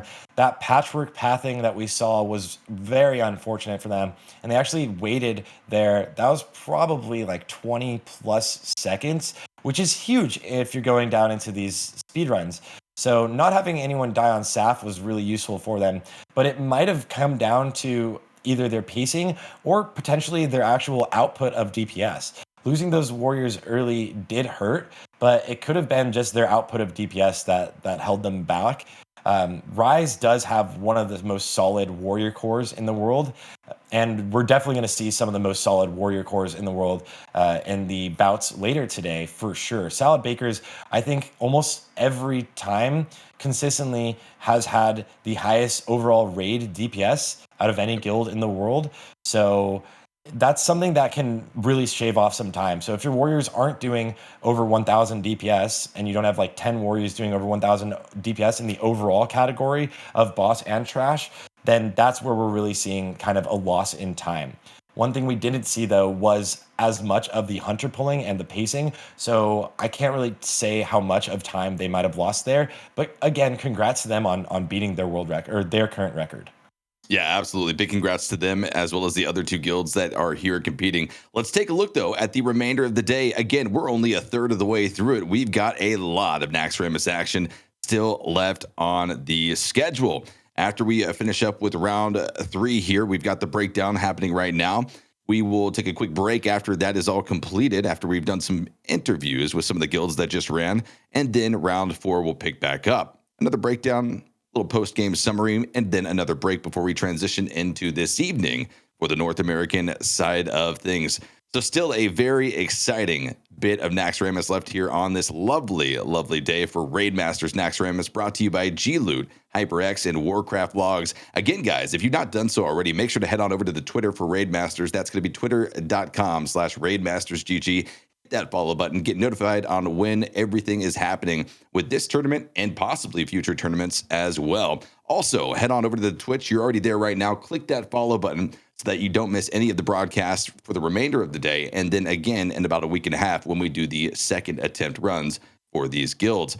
Also, one more thing. If you go to that Twitter, you've got an opportunity, if you live in the EU, to win one of a beautiful, beautiful, beautiful keyboard from HyperX. They've contributed that to you guys, so don't miss out on that opportunity. It is certainly going to be a banger. But before we get into the interviews, guys, we've got believe we got an interview with Gaslighting that's going to be coming up next. We'll take a quick break, hear from our sponsors for a few minutes, and then we'll be right back here with that interview.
Hello, everyone, and welcome back to the second day, day number 2 of Raid Masters Naxxramas, brought to you by G-Loot, Warcraft Logs, and HyperX.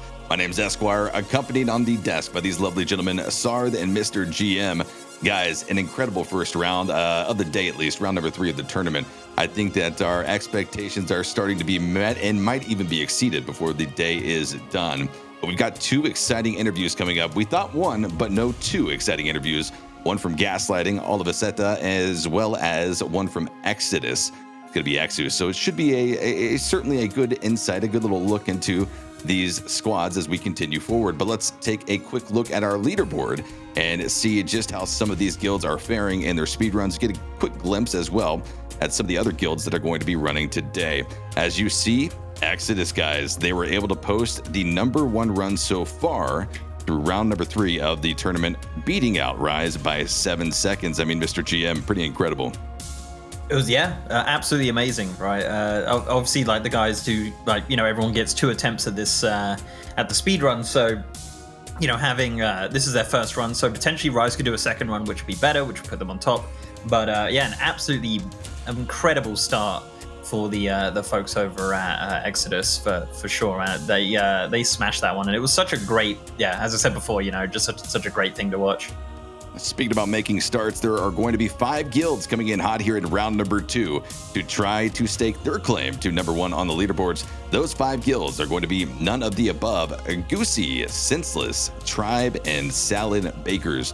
So, I mean, guys, we've talked about it. We kind of set everyone up for it. It's a fairly stacked round number 4 of the day coming up next.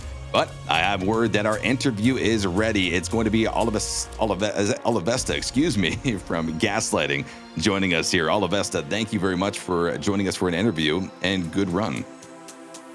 Thank you for inviting me, actually. I wouldn't say that this run was really good. I think that run was pretty terrible for me, because we had a lot of death, to be honest, in the very beginning. I think the main issue of that happening is that we didn't practice too much before this attempt. We have some other stuff to do, we did a tournament recently, and we decided to do some splits instead of practicing for speedrun. So that's probably why this run was pretty bad. We had a little tiny bit of practice before we actually did this run. So yeah, that was kind of expected, but we'll do way more practice before second attempt, and we'll put a lot of effort and a lot of time into make our second attempt at least our personal best attempt, which is below 56, I would say. So yeah. Well, you read my mind and pretty much took my question and answered it. Beautiful, beautiful. But no, thank you for giving us some of that insight. No. That's exactly the information we wanted. The preparation that goes into it, or I guess in this case, a lack thereof, as you have become aware of. But that's great insight. I believe Sarth's got a question though to follow up on that and kind of transition it forward. Yeah, that's actually perfect. I was actually curious, once you start seeing these wipes or these deaths roll in early, what do you guys do to prepare? How do you guys kind of in the moment adjust? Do you shift any of your strategies to change things up so that you can still have a solid time? Well, during this run, we changed some strategies. For example, on 4 Horsemen boss, we changed a group of warriors who supposed to go onto Zeliek from the very beginning.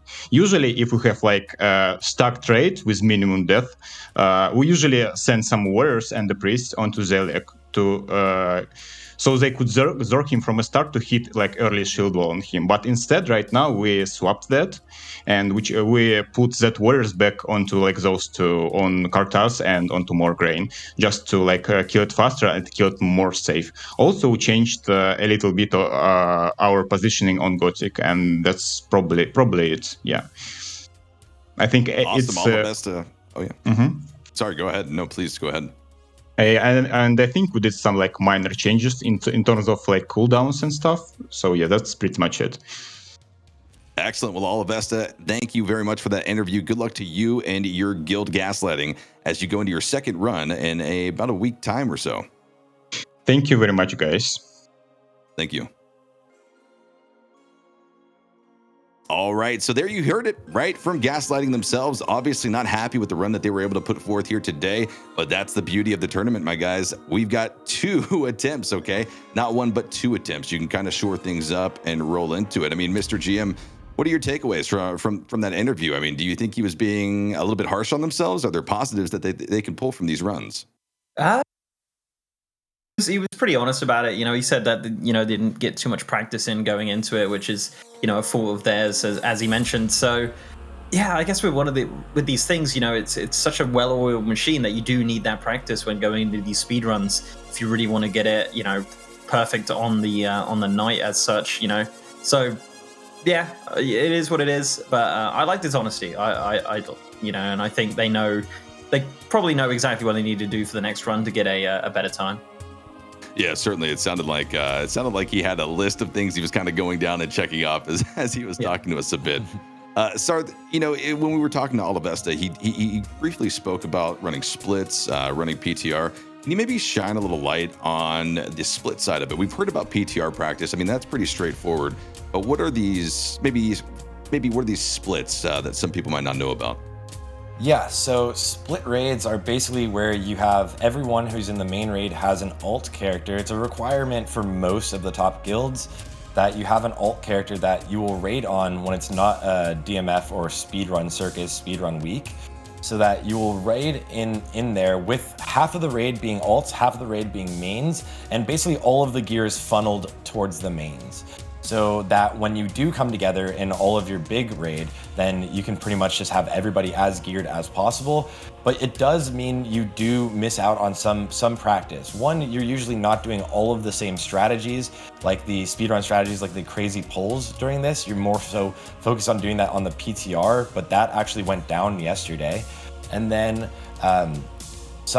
two, you're also playing a different class a lot of the times. So you're not playing your usual class. You don't have the exact raid composition you're used to having or the same groups you're used to having.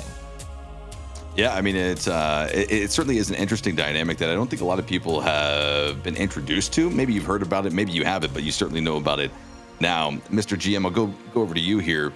When we talk about the PTR being gone, I mean, the PTR has been such a massive tool for these guilds to hone in those strategies without having to use lockouts and having to waste split run weeks.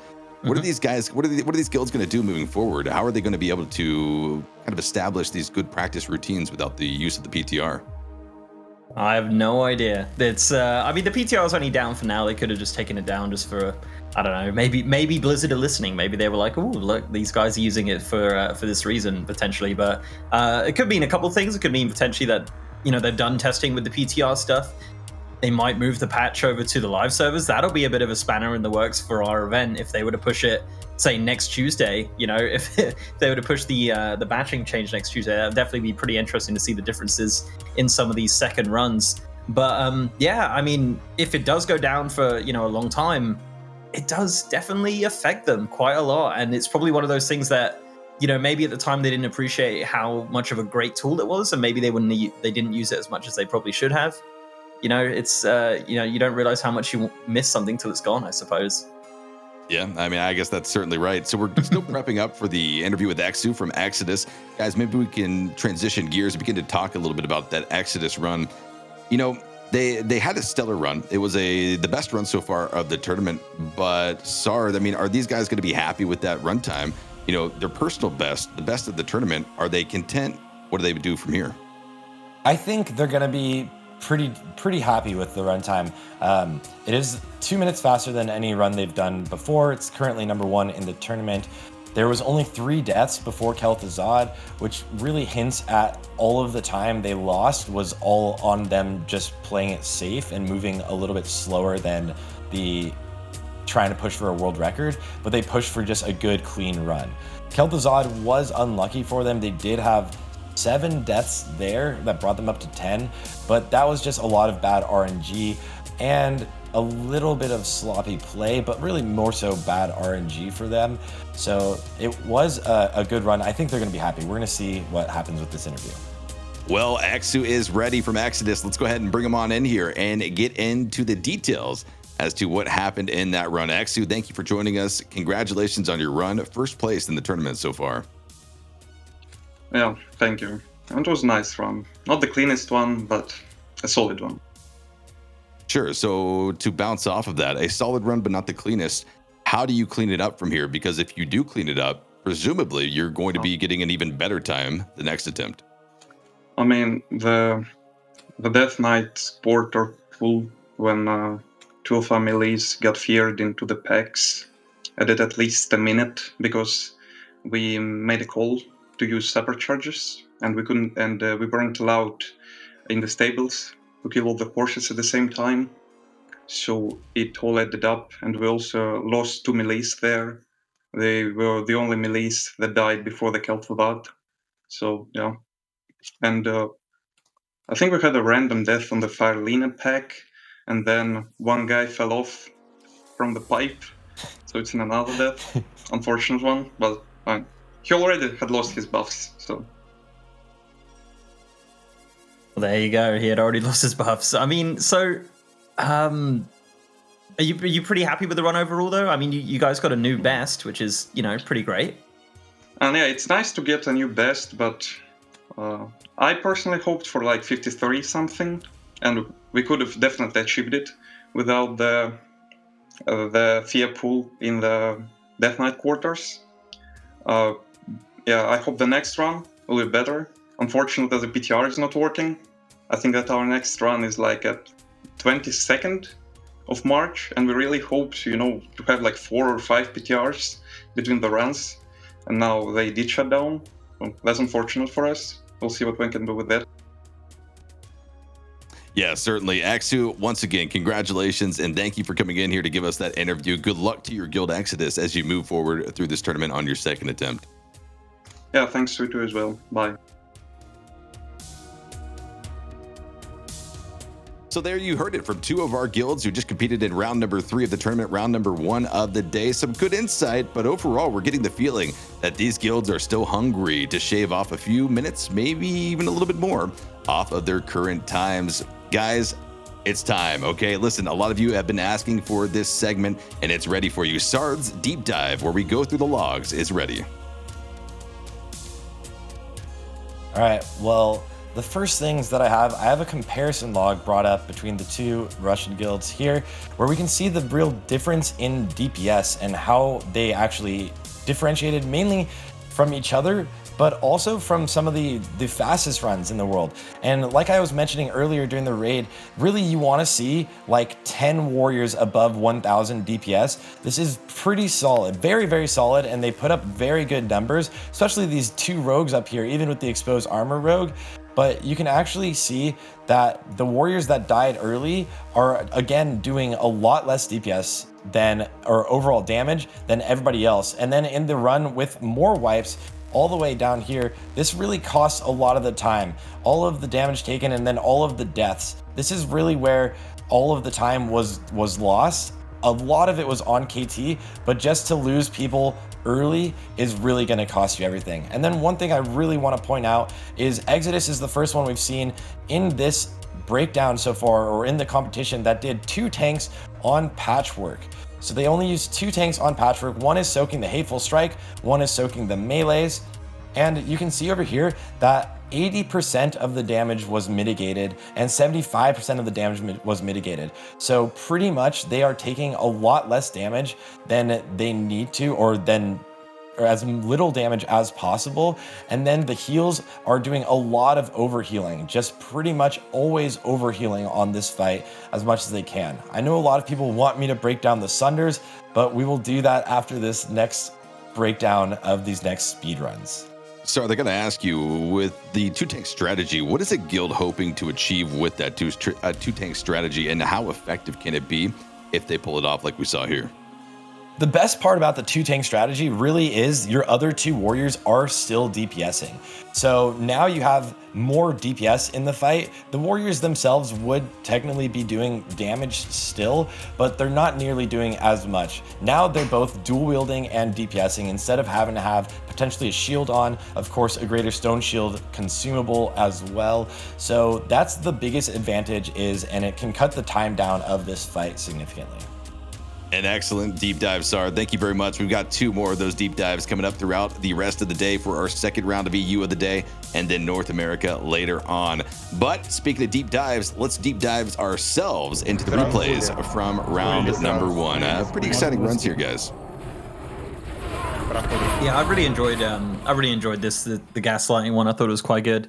I mean, it was good, and then it kind of just fell apart slowly, which was heartbreaking to see. But yeah, jumping over to Exodus now, this was definitely by far my favorite run. Yeah, you know, it was cool to see the difference in strategy. We had seen yesterday the stacking of the Faralina ads on the barrel that Sar had talked about. However, the guilds today decided to employ a bit of a different strategy. Yeah, it actually is a bit riskier, mainly because things aren't grouped up as well. So you have to make sure you get all of those sappers off at the perfect time so that you don't give the mobs even a split-second ability to do damage to you and kill your team, basically. Everything else, though, was very, very clean. The 4 horsemen earlier was done really well, and the stables pull. It does cost them a bit of time that we didn't get to see a stables pull early because they did actually have to use those sappers like was mentioned. So that does cost quite a bit of time, as you can see that they are slowly pulling everything here instead of dealing with it all at once. What do you think the net time loss there was because of the sapper force charge earlier? Definitely, as was mentioned, probably around a minute, because really the stables pull, it's not just that, but losing the DPS earlier does cost them time as well. So losing DPS and losing out on that sapper and having to do all of those pulls individually can cost quite a bit of time. You know, Mr. GM, I swear, Gothic seems to be the harbinger of doom for most of the guilds so far in the tournament.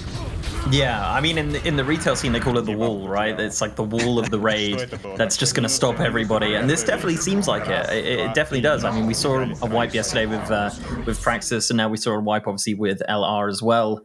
So, yeah, it's a bit of an interesting one. I guess it's just a case of, like, yeah, there it is. It's just a case of that mechanic, like, just trying to kind of get it the best it can be for the speedrun.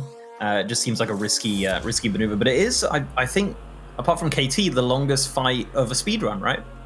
Yeah, I mean, yeah.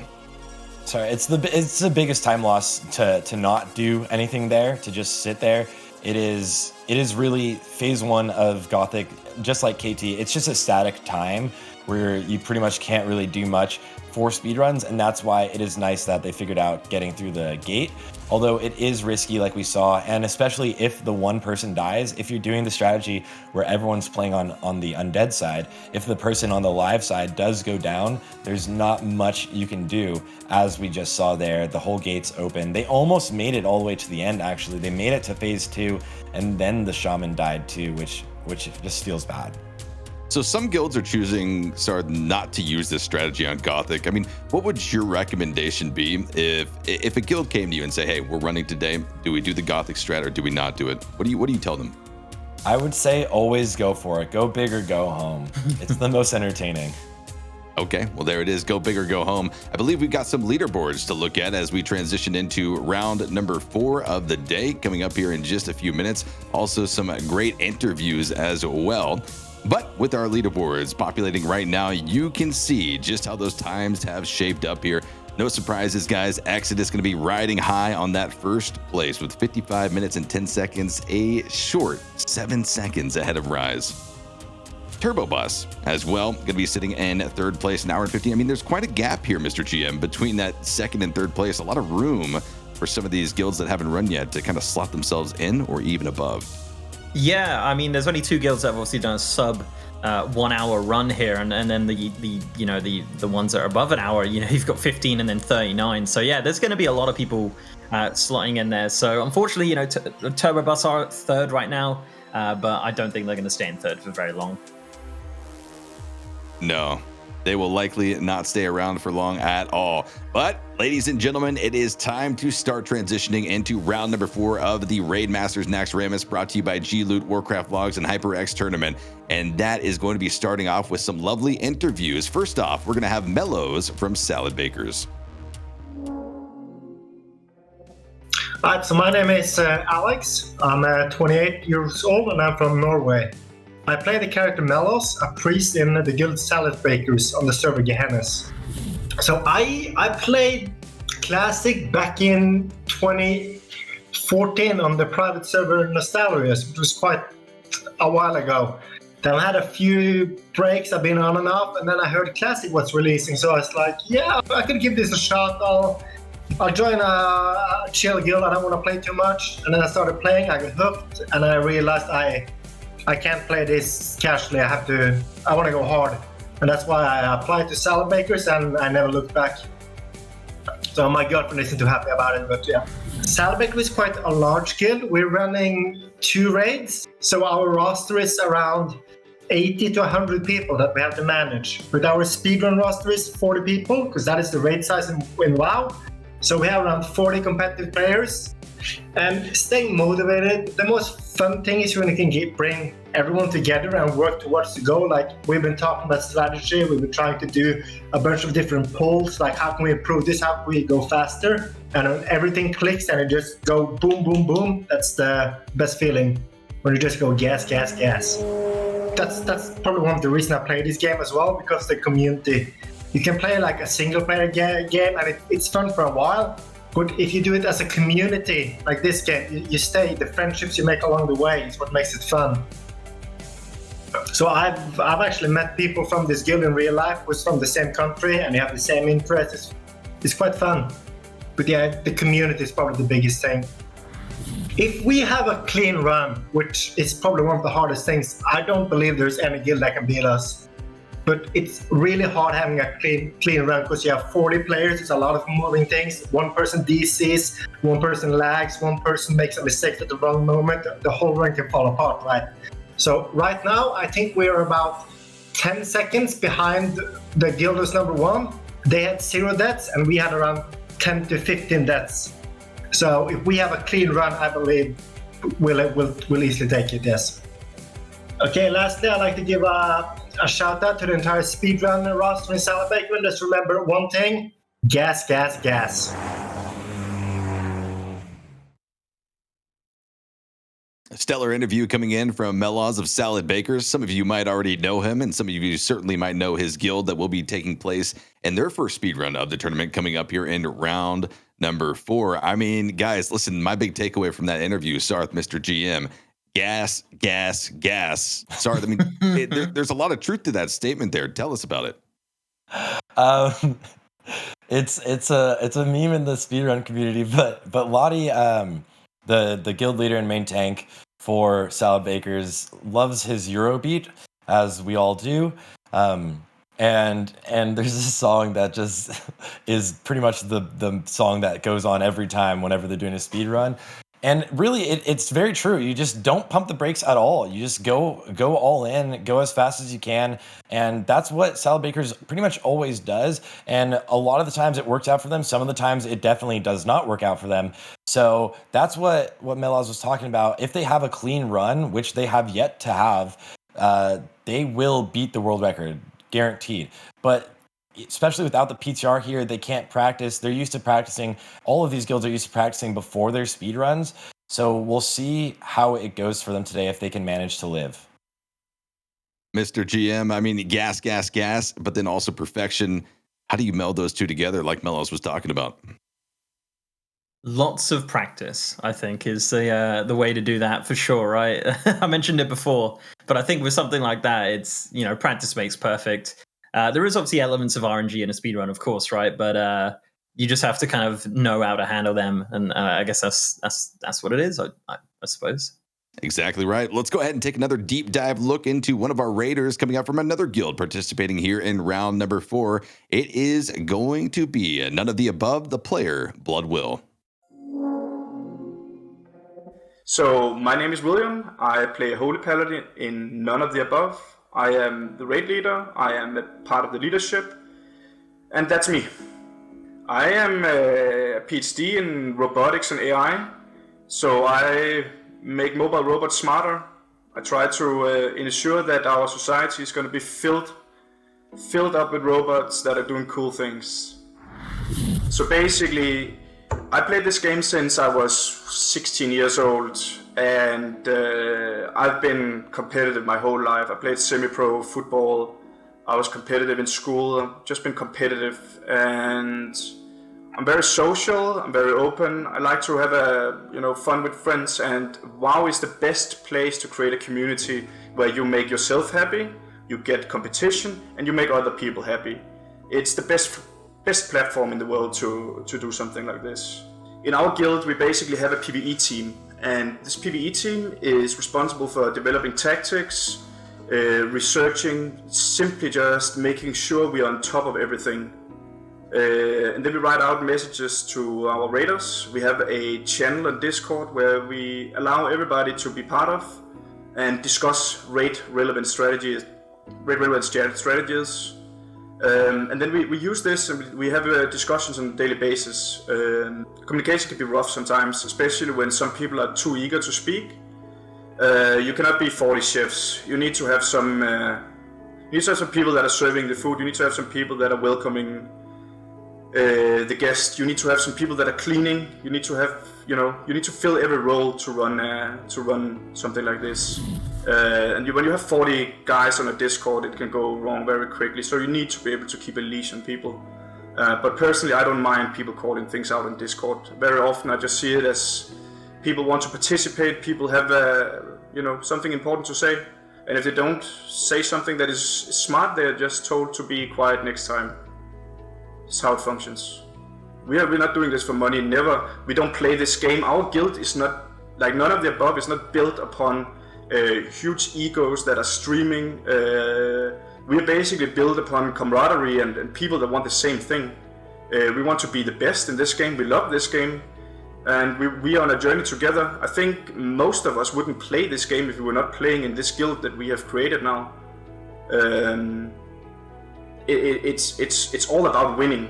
It's all about winning. It's all about the competition.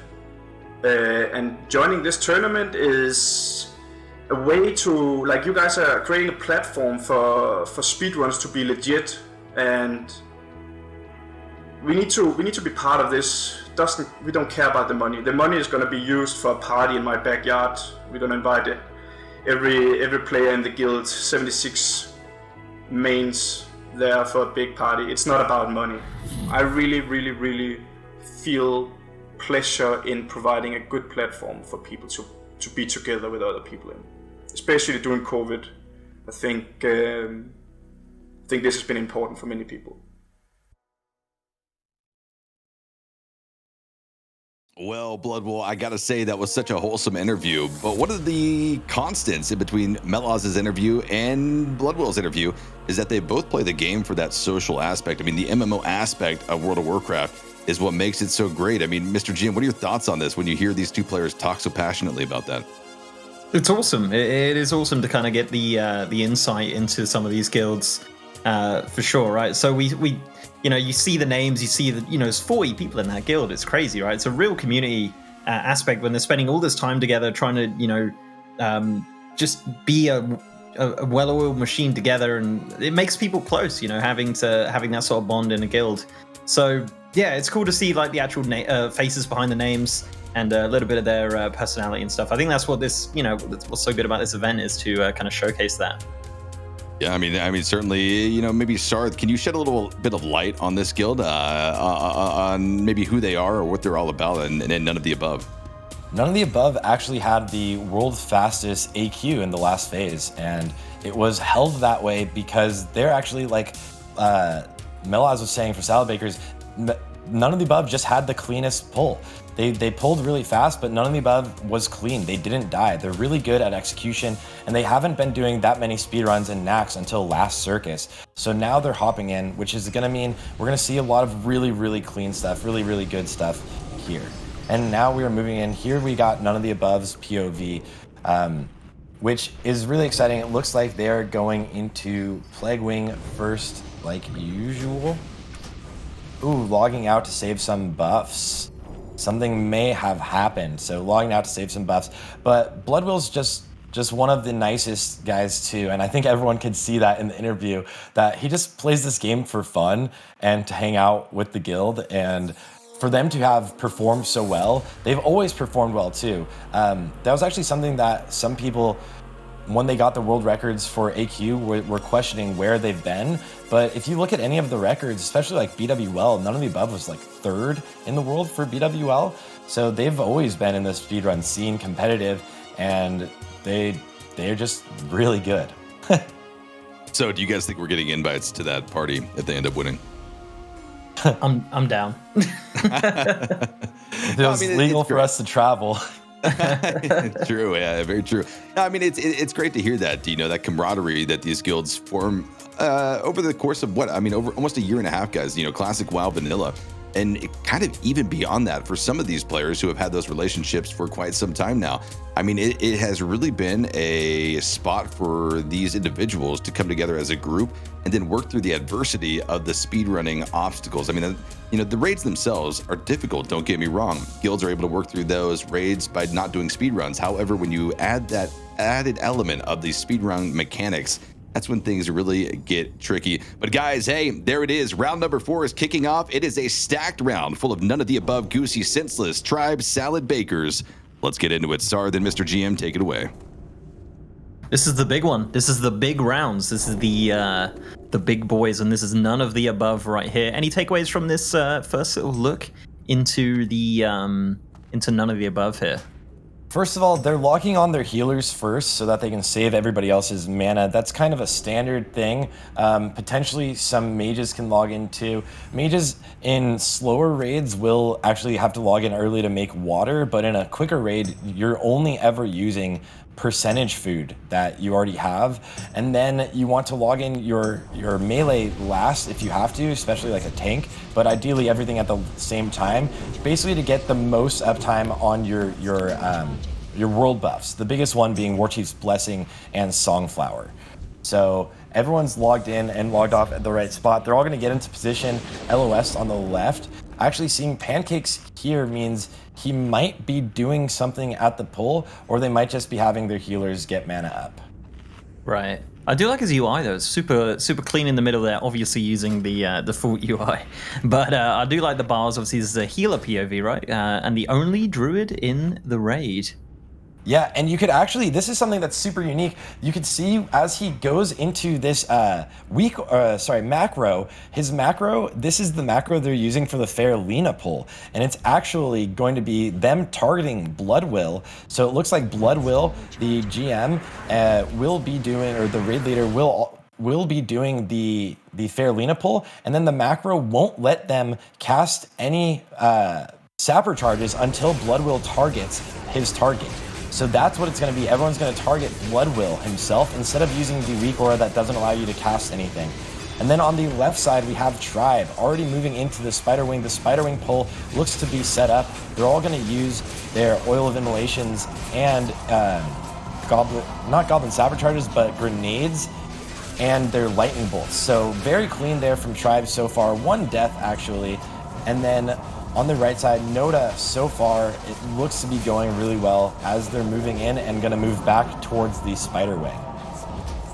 Right, so Tribe are actually the 4th in the world right now. They are pumpers. They have 52-minute run that they got actually on March 9th, which was a couple days ago. So pretty impressive. Did you say they already had someone go down? Yeah, they already lost a warrior, actually. So Tribe has already lost a warrior early on in the raid, which this is really, the beginning of the raid is probably the scariest parts of the raid. So losing someone early obviously costs you so much time overall, but it really can be the scariest parts of the raid. They really need to kill this boss here and kite it out of the room. And then none of the above are going to go in and do theirs also. This right here is Salad Baker's POV from Salad Baker's starting up right here. We're seeing from Pante. They are grabbing everything. You can see the hunter right there goes in and grabs these gargoyles, and now he's going to run the other direction to grab the golems. It'll be interesting to see if they decide to do the golems exactly with everything else or with nothing. But they do have just one hunter. Salad Baker's hunter, Iron Gooch, I mentioned him yesterday, but is just generally one of the most powerful and well-practiced hunter pullers in the game of World of Warcraft Classic. He just kind of can carry some of the raids, and it's really, really impressive to see. You can see him bringing these back towards the group again. He will always, pretty much always kite things back towards the group. And that's just something that is always really nice. And then they're splitting up these golems so that people don't get one shot when the cleaves go out. Right. Because Salad Breakers is one of the ones that we were definitely here to, definitely very curious to see, because they are number 2 in the world right now with 8 seconds between them and Progress. So I'm really looking forward to, this is the one, like, you know, when we first started, you know, bringing this all together, I was just heard that Salad Bakers were in there. I was like, yes, this is going to be fantastic. So I've been looking forward to this one for a while. Yeah, this is Salad Bakers doing that big Faralina, or that big Priya noob pull, and we're seeing if they're going to lose anyone. And on the right, or on the left, we have Tribe doing the Faralina pull. It looks like one person went down, but it was a hunt. No, it looks like it was potentially a mage. We'll see as the nameplates load up. Tribe did lose another player to the Faralina pull. So Tribe now has 2 people they have lost so far. One of them was a mage and one of them was a warrior. And it does look like for Salad Bakers it was a mage that went down, which means that the AoE taunt rotation had to have fallen off for a second. Oh, what a nightmare. But, I mean, these things happen, unfortunately. But, yeah, the Faralina pool, as you mentioned before, is like one of the most kind of scariest pools of the raid, for sure. We're seeing... Did Senseless wipe? Someone in the chat said Senseless has already gone down. Did Senseless go down already? Here Baker's pulling this out, a noob directly towards the exit. You can see them use speed items. Baker's is going to take full advantage of speed items here as much as they can. The boots breaking unfortunately early for Pante, but they're going to take full advantage of everything they can to save time. They are going for this world record time with this run, so we're going to see how well that goes. And then on the left, Tribe getting this huge pull, going to be using as much AoE as they can and rotating AoE taunts again. It didn't look like they actually used any master target dummies. Senseless did wipe. I'm just looking at their Twitch. They wiped. Senseless already down. Unfortunate for them. We can now see the comparison between the boss kill times. Salad Baker's actually taking 4 more seconds to kill a noob than Tribe. And Tribe had actually already lost a warrior. So I'm curious what actually cost them that little bit of time.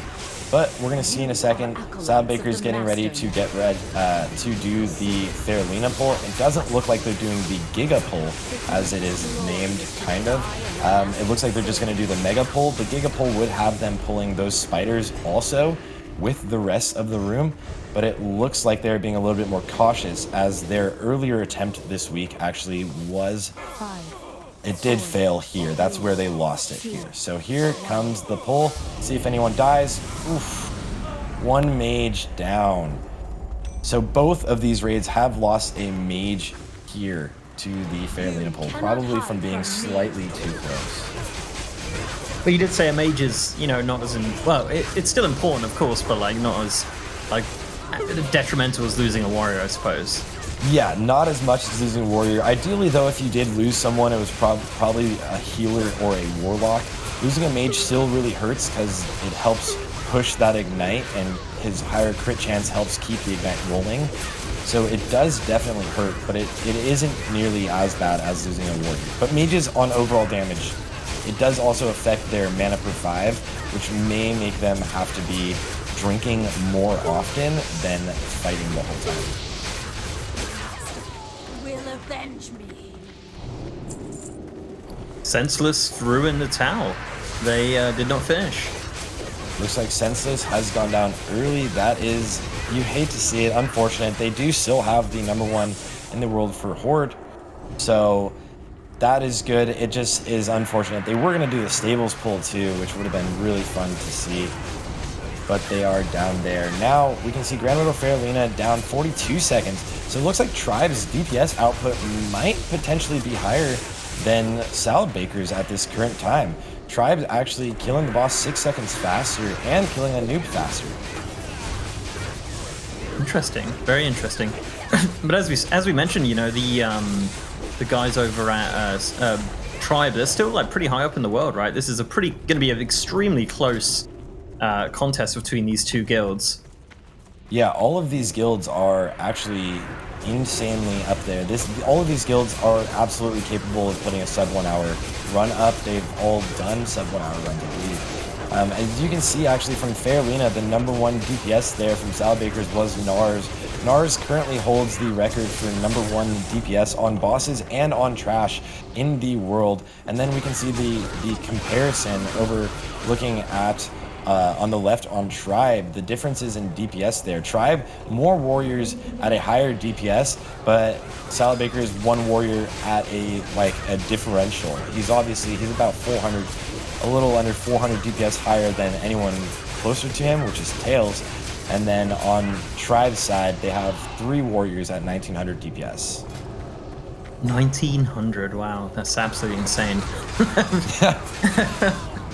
There's so much, I can't even comprehend that. But as I said before, like, it's so nuts, like, for people who like just raid Nax casually, right? To see, like, compare their runs to people like this. Like, it's actually nuts. Like, you know, as I said, like, you know, I've done a few race 12 first, and I see them playing, and I'm like looking, and I'm like critiquing it, right? And I'm like, yeah, but who am I to critique it when they're literally like the greatest players in the world, you know? Yeah. We also, one thing too to note that I haven't yet, but we do see actually Salabakers moved to the composition of having only 1 rogue, and Tribe has 3 rogues in there. So Salabakers is going all in on the warriors. They actually do consistently have a rogue that did have #1 in the world for damage, Roguish, who actually swapped over to warrior now and has all of the gear on his warrior. And then now Goosey, one that we're not seeing on screen right now, has the current #1 rogue in the world with Riley, who actually out DPS'd everyone in their raid in their last speed run, which is crazy to see a rogue on top of the warriors. Is that your goals? That is the dream, but unfortunately, Patchwork and Resuvius are not kind to my guild. Oh. You'll get there eventually, you got time. Yeah. So Tribe with a 36-second Myexna. Let's see what Salabaker's time on Myexna was. It was a very clean Myexna, and then they're actually using the speed items again to move in here, to move towards Noth. So having started a little bit later, it'll be curious. I will mark the time actually when Hygen dies, so we can see exactly the comparison of these two guilds as they're going head to head. Goosey also with 3 bosses down and 0 deaths. Noda with the 3 deaths, Salabakers with the 3 deaths, and Tribe with only 2. Yeah, it's not too bad. I mean, 2 deaths is you know, any deaths are detrimental, but yeah, 2 is really not too bad at all, to be honest. But Goosey, yeah, with 0 deaths so far, with 3 bosses down, is pretty impressive. Yeah, and actually, Tribe here getting pretty good RNG, where there's 2 mages and 1 warrior. Decent RNG, not amazing, but 2 mages and 1 warrior were teleported. Now more warriors are teleported along with a priest. So ideally on that fight, and we'll mark down the time, they're at 11:46 as they kill Hygen. So let's see if Salabakers can keep up. I don't know if they're exactly on the same timing, but Tribe also using speed items here again as they move in towards Lotheb. Yeah, they are blasting actually. I guess comparatively, they're actually going a bit faster than Salabakers at this point, are they not? Tribe. So this is DPS for the last fight. So we've got on Tribe people at 2,000 DPS and on Salabakers Captain at 2.1k. So that is for Noth and Myexna respectively, or Hygen and Myexna respectively. So we've got some incredible DPS from both these guilds. Both these guilds are actually putting up some insane times. They have lost some people, of course, but they are keeping things going extremely strong. And yeah, it looks like it's crazy. Goosey should be killing Noth soon, and I think they still have 0 deaths. So Goosey as well coming in with the incredible times. Goosey is actually one of the guilds that we don't... here we go with Riley's POV from Goosey. Perfect. Yeah, it looks like they still haven't had any deaths. Goosey's one of the guilds that is usually a top contender, but actually wasn't speedrunning Naxxramas until last circus. So look at their kill times also. My excellent kill time is the exact same as every other guild. Noth the Plaguebringer at 49 seconds. So they're going really fast here. It looks like everybody has world buffs. Riley, the POV we're watching right now, actually has the highest DPS on 4 horsemen in the world out of any class in the entire world in their last speedrun. That's insane. In a speedrun as well, like. Yeah. So usually you don't have all CDs. The fight was actually slightly longer than some of the other speedruns, not by much, only a few seconds, but it was very impressive always to see. And you can see him on the overall damage meters on the bottom right. The left meter is overall and the right meter is the current fight. You can see that there's 3 warriors on top and then a rogue and then more warriors, which is something you don't see often, but it is always really nice to see of warriors. And here they actually healed up a little bit as mobs despawned instead of just ran by them. So with Riley, you mentioned obviously Riley being one of the best rogues in the world and some on certain fights. Any particular reason, just because they're a good player, or is it gear? Is it, you know, something that they do specifically, or? Once you get to that point, it is a lot of actually, it looks like Goosey here is actually about a minute behind Salad Bakers moving on to the same position. And we can compare some of these DPS. Nars at 2000 DPS again. And then over there on the left side, Goosey's DPS 1800 from Jasicki. They've just been pumping. All of these guilds have some of the top players in the world, but a big thing for that overall damage is really cooldown management and timing your cooldowns well, and uptime, which is the most minute thing that most players in the game don't really think about too much. But if you attack something half a second earlier on every pull, that just really adds up to a lot of damage, especially for a rogue where about 60% of your damage is actually from your melees. So being in and actually fighting, it is riskier because you could pull aggro, but it really is the play. Right, it gets to a point where you kind of you kind of got to risk either dying or getting a good pass or whatever, right? Right. Just going all in. And then managing your cooldowns is usually, all of these guilds will have all of their cooldowns mapped out, as we actually heard in the interviews earlier. Looks like Salad Baker's moving over to the Spore a little bit early, so they're going to lose out on quite a bit of uptime again. But managing your cooldowns throughout a speed run is massive. Usually it's perfectly mapped out for every single warrior, and the rogues will generally map it out themselves, or the rogue officer will map it out, basically giving you an idea of exactly which pulls you will be actually using every single cooldown throughout the entire raid. Right, so you got to like perfectly time everything and get the most uptime on the boss and whatnot, right? I guess. Yeah, and trash is really where you save time. It actually looks like the DPS from Bakers here is actually outshining Goosey by quite a bit. So it will be interesting to see the exact DPS comparisons on this fight, but it looks like Lotheb is a lot lower on the Baker's side than on the Goosey side. So that would be all from the actual just DPS output. So Lotheb living slightly longer, it seems. Look at that. Lotheb down. They engaged almost the exact same time. So it'll be interesting to see what the DPS comparisons are and the time on those fights. Goosey does have very comparable boss fights, though. On Nubricon, the first boss was 45 seconds and 47 seconds, respectively. So Lotheb, 1 minute and 52 seconds. As the guilds move on, here another scary part of the raid, because 2 of their healers are the only ones that can really heal. Everyone else can't be healing. So they want to do as much damage, use target dummies, and kill things as fast as they can to reduce their times or chances of actually taking any damage here as they move into the DK or military wing. It actually looks like their Lotheb was only 1 second longer. So it was actually really, really close. Their timing's very, very solid.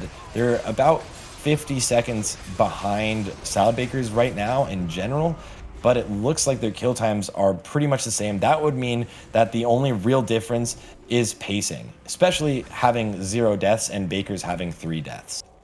It's awesome to see it. This is literal side by side of the exact same point of the raid. Yeah. This is the first time we've had this, so. So we can see, it looks like Baker's is slightly pulling ahead. We will be able to see it. It'll be very interesting. There's these mobs here actually can do a thunderclap that's really annoying. You can get rid of it, you can get it dispelled, or you can use Moist Towelette, that item I mentioned earlier, to get rid of it. You can kill the mobs before they can do the thunderclap, but what it really does is slow you. It also slows your attack speed, which reduces your DPS slightly, but the slow can actually cost in one of these runs. Right, so we're back over to Salad Bakers now. I believe this is like a full screen view back of over to them. Salad Bakers, and you can see actually the overall damage in the bottom right there, where we've got Nars is top on overall right now with about 1.5k DPS, fighting with Captain and Narcs, and then Roguish, who I mentioned earlier, who actually was one of the #1 rogues in the world and just swapped over to Warrior for this speedrun circus. This is actually the first 2 speedruns of him actually playing Warrior, is number 4, going up against the top warriors in the world. Wow. Which, how many did you say? 2? 3? This is his second speedrun. And their first speedrun, actually, he actually died. They all died on Fairlina, so this is actually kind of the first speedrun. Wow. just casually, just your first one. Yeah, so that just goes to show how solid some of these players really are. Just how they can transition to different classes and just perform at the highest level. Now we're looking at the POV of Eplios, one of the main off-tanks here. We were also looking at Panta earlier, another main off-tank for Salad Bakers. And one thing that we should note, like I was talking about earlier, you can see that everything is pulled into them, and that's like my favorite part of watching Salad Bakers.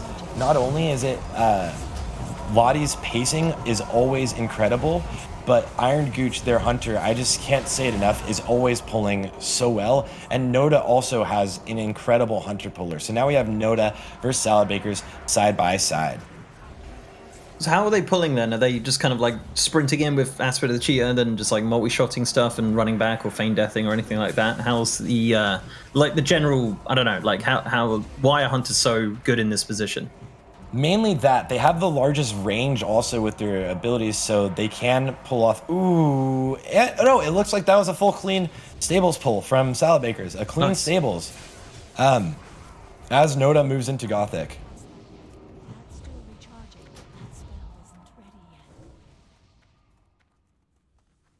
So in the graphics, the number 4 for Salad Bakers is actually the leader, so it's reversed. And we can see the comparison in kill times here between Noda and Salad Bakers. It actually looks like Noda is having a extremely fast run. Their Noth kill was actually 8 seconds faster than Bakers. So Noda, it looks like, might actually be having some incredible pacing. Look at the timings now. None of the aboves at 20 minutes and 30 seconds as they're fighting Gothic. And Salad Bakers is at 19:51. And there's some deaths on Resuvius. Oh no, is everything falling apart here? 4 deaths, 5 deaths? Is that, or is it 6? Oh man, that is not good. Is that just from the mind controls, or what would have caused that? Maybe aggro potentially? That would be the mind controls. I'm sure in Lottie's stream, this is just going crazy. The see you next circus. The whites, which are the priests, have to be doing this mind controlling. And if the mind controls fail, if they're not on top of the... Oh, more deaths. If they're not on top of the mind controls and overlapping the taunts and MCs, and if the mind controls break early, it'll just basically ruin a run. So that is a big rip for them there. A lot of people going down, including Captain. Roguish went down also. I'm not sure if Nars... It looks like Nars didn't die, but Roguish and Captain at least, so 2 of their top warriors did go down there.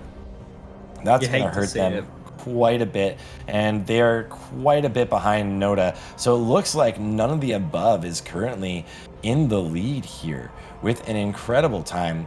Goosey was slightly behind Salad Bakers, almost at the same spot, and Tribe also with 5 deaths is probably around the same spot, but it looks like Noda is really putting up an incredible time, and it would be great to see them come kind of as somewhat an underdog, but not one that I believed in as an underdog. But I would assume most people really didn't think of None of the Above as the guild that would take this world record, but they could potentially if things keep going well. Yeah, I mean, there's definitely a chance here. I mean, the absolute best that they've ever got was back in February at a 56-minute run.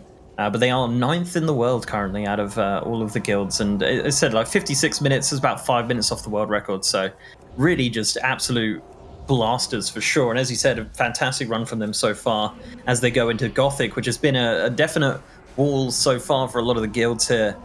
Causing a few wipes and a few missteps here, but looking good so far. Looks like they got one guy down. Yeah, it looks like somebody did die, unfortunately. Unless that's the hunter. No, it's not the hunter. It looks like somebody actually did die. So I don't know if they're going to use battle res here. Ideally, they do use battle res, though, mainly for the reasoning is that they want to use speed items after this fight to move forward as quickly as possible and not have to sit there and resurrect. So they most likely will use a battle res. It doesn't look like they're going to, actually. They might just have a priest stay behind and res if they don't pull all of the bosses or all of the mobs after this boss. Right, and if there's anyone that didn't know, I guess, with battle res, it's obviously in retail now, like everyone can battle res, but in classic, right, it's only just druids? Yeah, in classic it is only just druids. Only druids. I don't want to be like, long cooldown. You actually can't be a Tauren hunter. Yeah, in classic it is just druids. Just druids. Yeah, and you can't engineering or do anything like that for it. It is just the druid that can pop you up. Yeah, nowadays everyone can do it. Who can't do it is really the question. Yeah. It's stupid. It looks like as they move towards the gate, it looks like they might pull more. There we go, and there's some more ghouls coming in. So it looks like Noda is pulling more. This is a little bit risky. This is where things get a little dicey.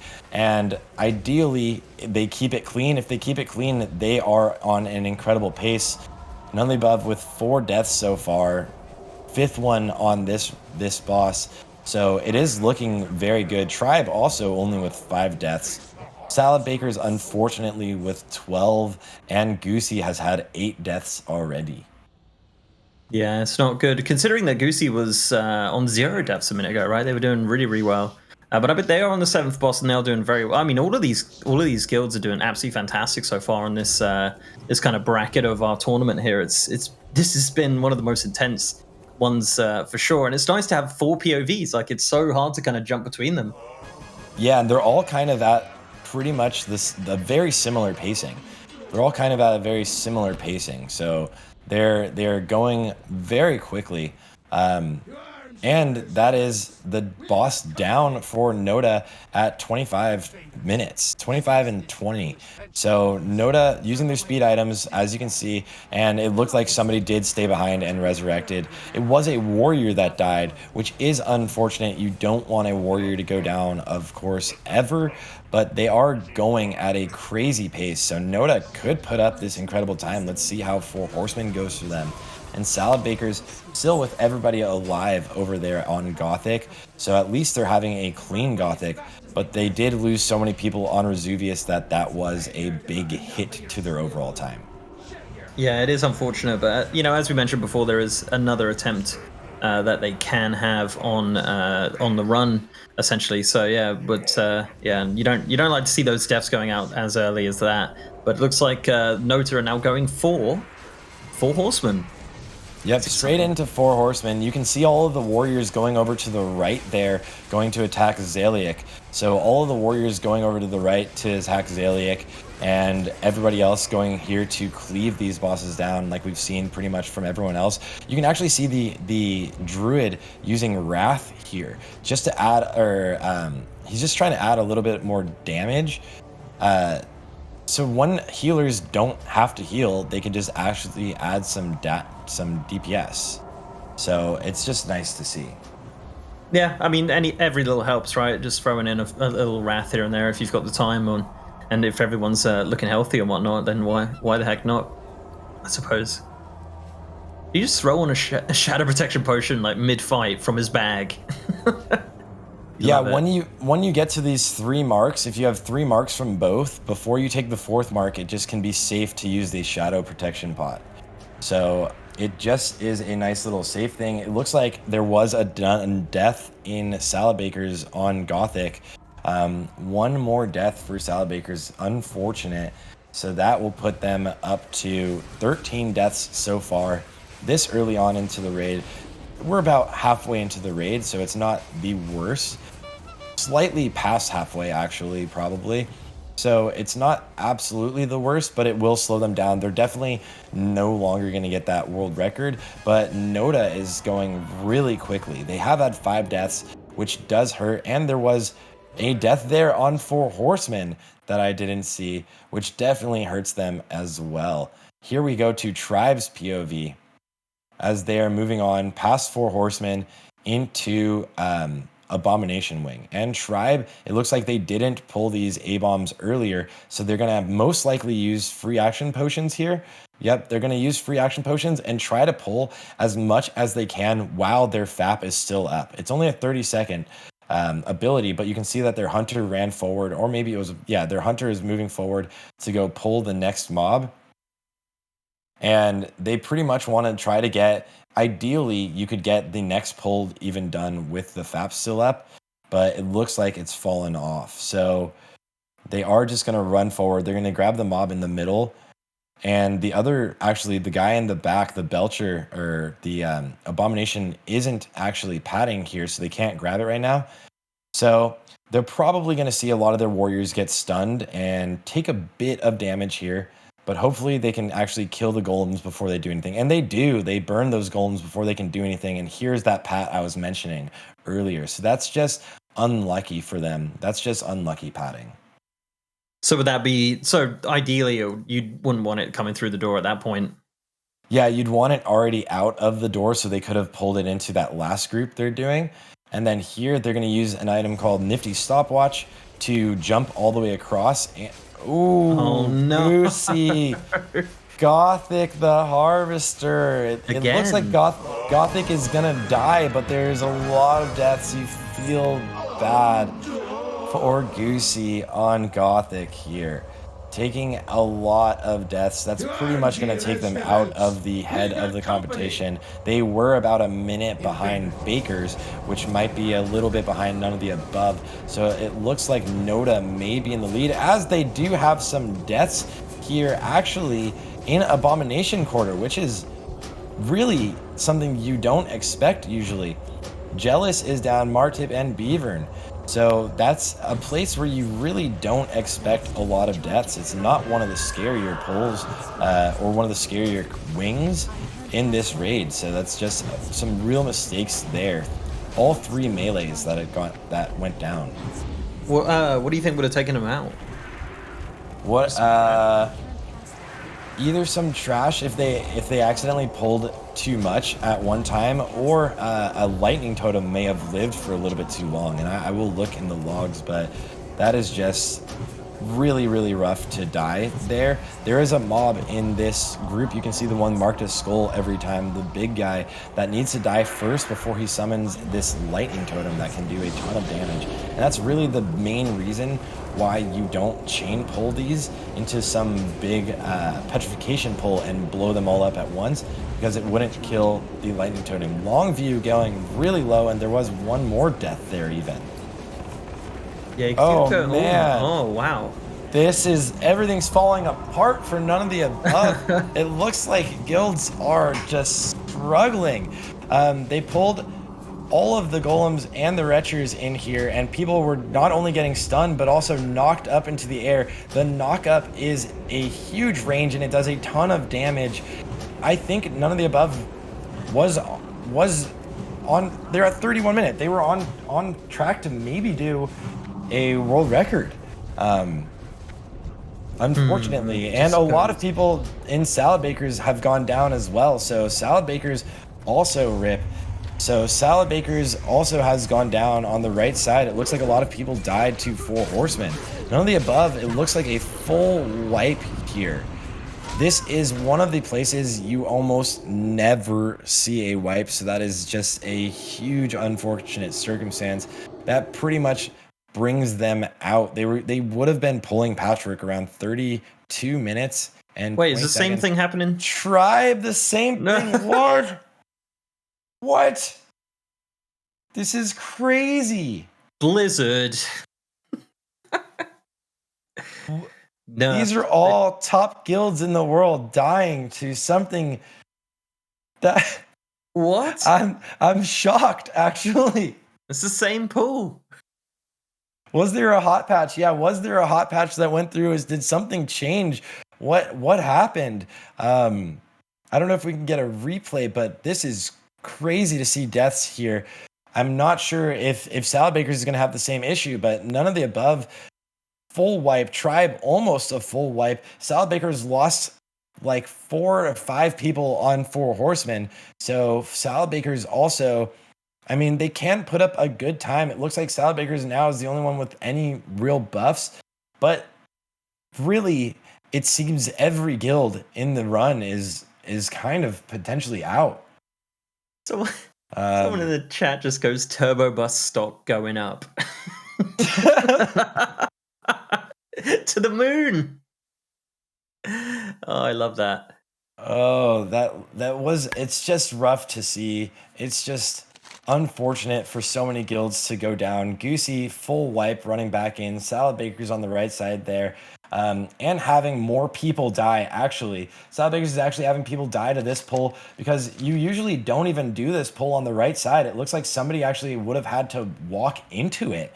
So it would actually be very interesting, but not safe to stream for us, but to hear the comms of Lottie, their raid leader. I think everybody in stream or in the Twitch knows how infamous the Lottie rage can be, so I'm curious if it's going down.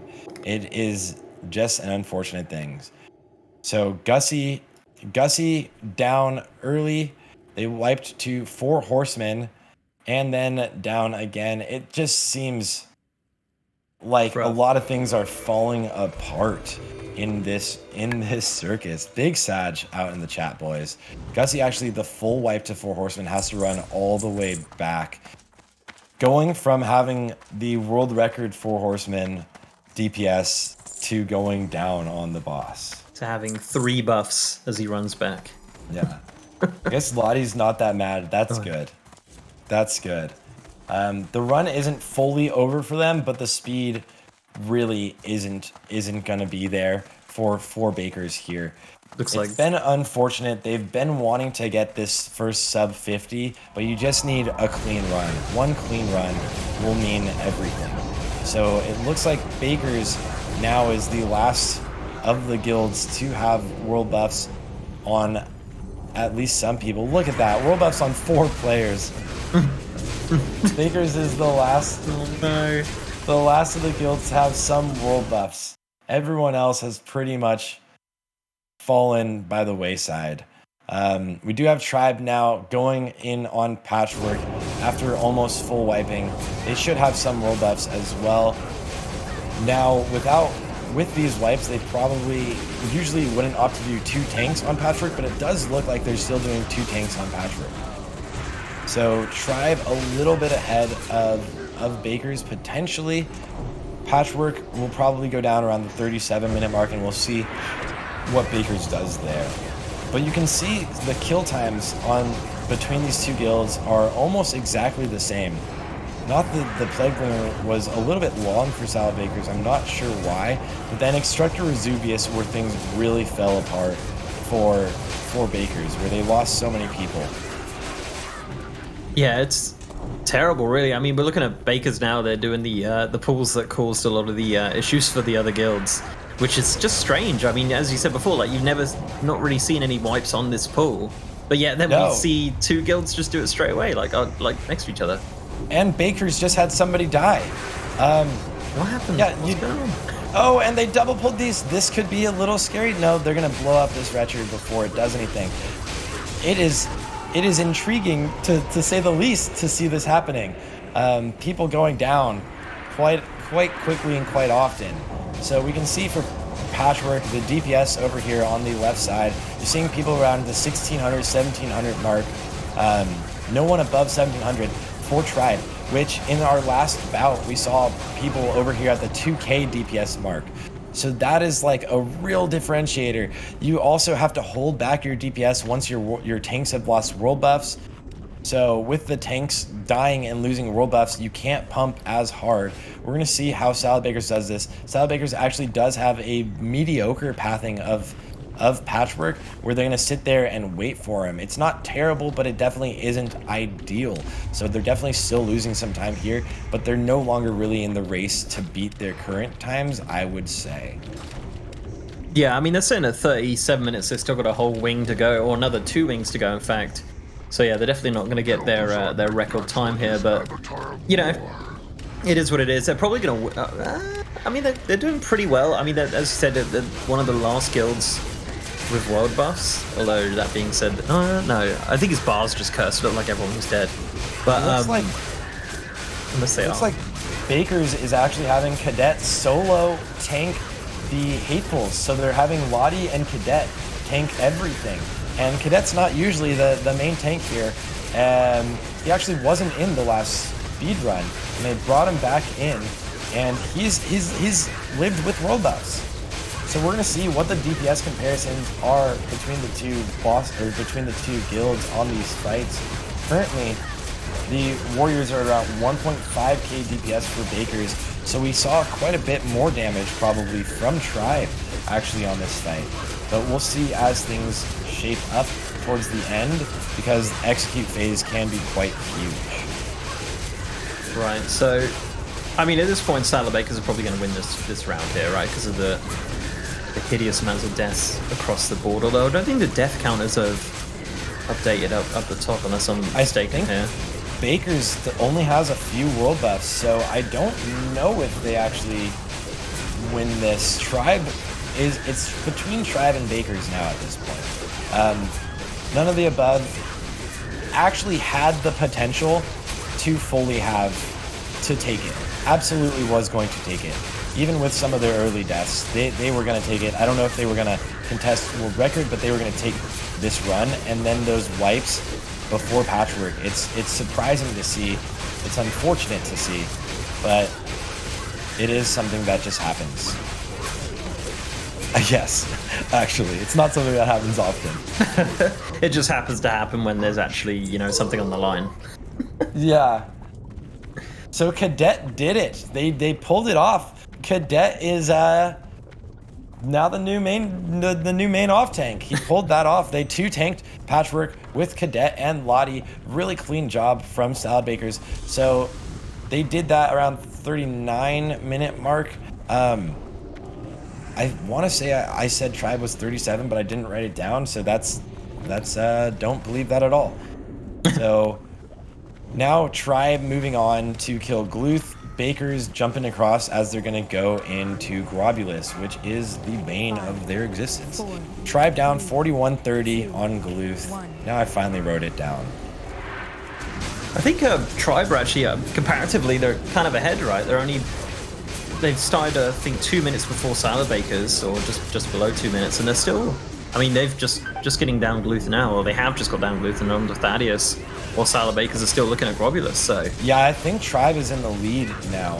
Tribe actually pulls one of these side groups, and they pull the Pat. The Pat was right in front of them, and they pull one of those side groups. That's a waste of a little bit of time, a little bit unfortunate for them, but the Pat being there is just all RNG. That's just luck and not being on their side. So Thaddeus, it will be a big differentiator, but the big questions now are how Saf and KT go for both of these guilds. If they can not lose people on Saffron, because that is, again, the hugest time loss that we will see, or the biggest time loss, or if they get a really late polarity shift on Thaddeus. That would also be a big loss for them. Yeah, I think this would be interesting to see, actually, with the lack of world buffs and whatnot, the time difference, and whether or not they'll be able to get it down a lot easier. But I'd imagine with full world buffs, Saf is really just a walk in the park, right? Yeah, with full world buffs, you can pump down Saf really quickly. Actually, some guilds even You can kill them without Frost Res. I wouldn't suggest it. Some guilds have lost a lot of people not using Frost Res. You just use a little bit of Frost Resistance. Please. But yeah, Saf really is one of those fights that without world buffs can be very scary for people. So Tribe on the side on the left here, we can see their DPS output on for Gloth with a mage on top, 1900 almost, and all of the warriors around 1600. So Tribe's still doing pretty solid DPS, but they definitely have lost quite a bit of world buffs. But it looks like they actually have the most world buffs. 19 people left with Rallying Cry of the Dragon Slayer and Darkwing Fair. 17 people left with Warchief's Blessing. It's about 50%. It's not bad. It's pretty good considering. Yeah, definitely not bad. It looks like they might take the lead here, but I wouldn't say, I don't think they're going to take the lead in the championship. Maybe they're in a good pace, but no one is taking the world record at this point. They've kind of lost that. So then we can go onto the right side here and we can see the DPS. Ooh, Baker's actually does have quite a bit more world buffs than I anticipated. Their DPS on Gravulus, Nars still with world buffs. So they're actually seeing people at about 2,000 DPS on Gravulus. So that's a lot more damage. It'll be interesting to see what their damage is on Gloth. But that is, Baker's actually does have quite a bit more damage. But Tribe did down Gloth at 41 minutes and 30 seconds. So Baker's is already a minute and a half behind Tribe fighting this boss. So it's time for Saf on the Tribe side.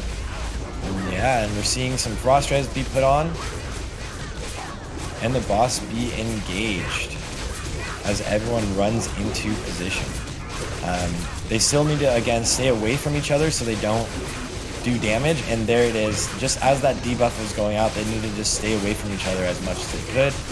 And now the boss is engaged. It looks like someone might have died instantly as the boss came up. 2 people might have died.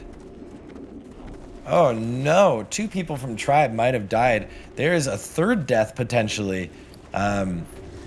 Nope, one of them is still alive. Maybe those are just guys out of range. It looks like they might be out of range, I think. Okay, that would have been catastrophic, pretty much. So Tribe, it looks like Tribe is in the lead now. Baker's not putting up a bad time at all by any means, but Baker's is definitely behind with their 24 deaths. A very rough run. They're not going to beat their current time. Tribe, we can see on the left side with their damage dealt on Thaddeus, their highest DPS dealer, doing about 2,800, but they have multiple people about the 2,500 mark. So they're doing very solid DPS actually here. That's actually really good to see. Tribe still pumping.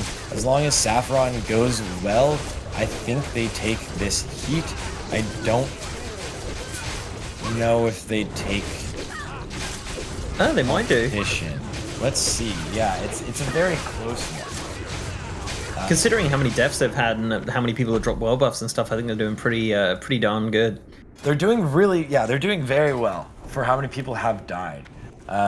Cadet on Salad Baker's side is doing a lot of DPS. They're seeing Salad Baker's move on to Thaddeus now, so hopefully everything goes smooth for them. Salad Baker's has before had people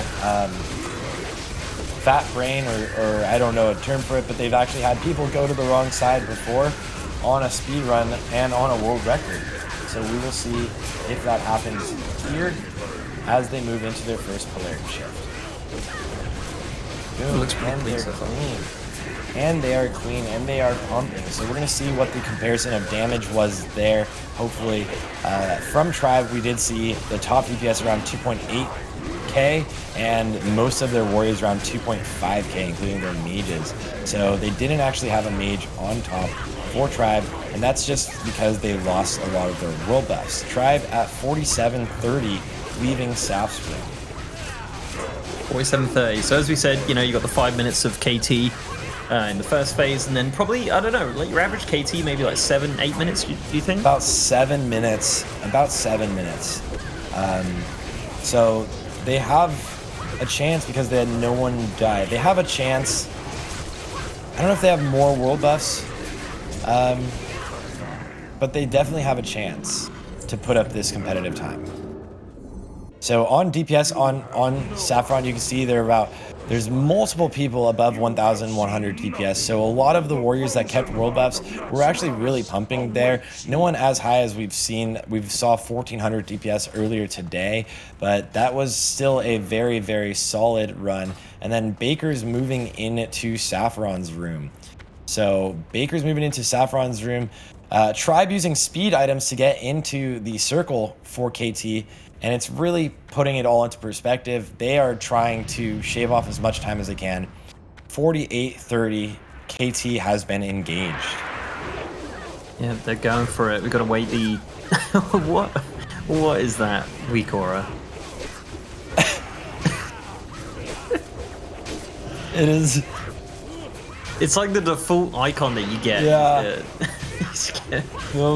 Feels bad. They're just sitting here waiting. You have all this time to do nothing. Have fun. And then Baker's moving into Saffron. Baker's on Saff now. Going pretty well. Let's see. They're at 47 minutes on the first air phase. So Tribe killed Saff or left Saff's room about 47:30. So Baker's is definitely behind Tribe right now. So if Tribe does have a smooth KT, they do take the lead of this bout. I don't know if they take the competition lead. It will be close. It depends on how Kel'thuzad goes. Yeah, I think I guess chat. How you doing? Good evening. What time do you think we're going to be looking at here then? Chat, give me your predictions of your tribe finishing times. I'm going to say 56. That's my guess. 56 minutes. Ish. What do you reckon, Sar? 56? I would say, yeah, we could see very close to 56 is most likely. Means we only have about 4 minutes left. So about 54 minutes is where the boss will be engaged. Yeah, I don't see them taking the lead here, but around 56 minutes I think is very, very clear. And hopefully they have a very clean Kel'thuzad as well. Yeah, that's the issue, right? They could still wipe on the second phase there, but we'll have to see what happens. But they do have, 50% of the raid do have their world buffs at this point, so it's not the end of the world. It's not a completely a world buffless run here, so yeah, they just gotta wait through this. But Saff is down. Saff's down for Bakers, and they're at 48:35. At least from our timers, might be about 45 seconds late up here on top. So on Lottie's stream, it's at 48:45 right now. So they are, if our timer is wrong for Bakers there, then still about a minute behind Tribe. So we will see how quickly they can deal with Kel'thuzad. They're not going to beat their record time, right? They've definitely lost that. They're not going to beat their time, but still putting up a very competitive and very solid time. Just unfortunate for all of those deaths that happened. Yeah, I mean their record time is 51:44, so yeah, that's about 2 minutes time. So there's absolutely no way they could do that. But Tribe are pumping. I mean, they are the fourth in the world, so we didn't expect them to do badly, of course. But without those deaths, man, we could have been looking at some really serious competitive runs here. Yeah, without the deaths, actually, I think all of these guilds had the potential to put up a top tier time, a world record time. All of these guilds, Noda was on track to put up an incredible time. I'm curious if I bring up a split between maybe Progress's current world record and Noda's time, like what the actual difference would be where they were moving towards Patchwork, but it was just so unfortunate to die where they did. So Salad Bakers and Tribe, really the final ones.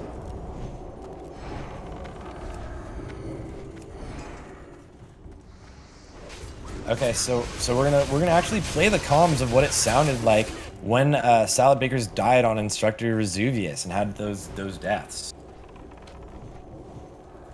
It broke. Slipp ut. Use damage, just spam million damage. Spill man million damage. Get next taunt. There's a taunt. I taunted. Tank will star out. Take them out. We need another taunt. We need more.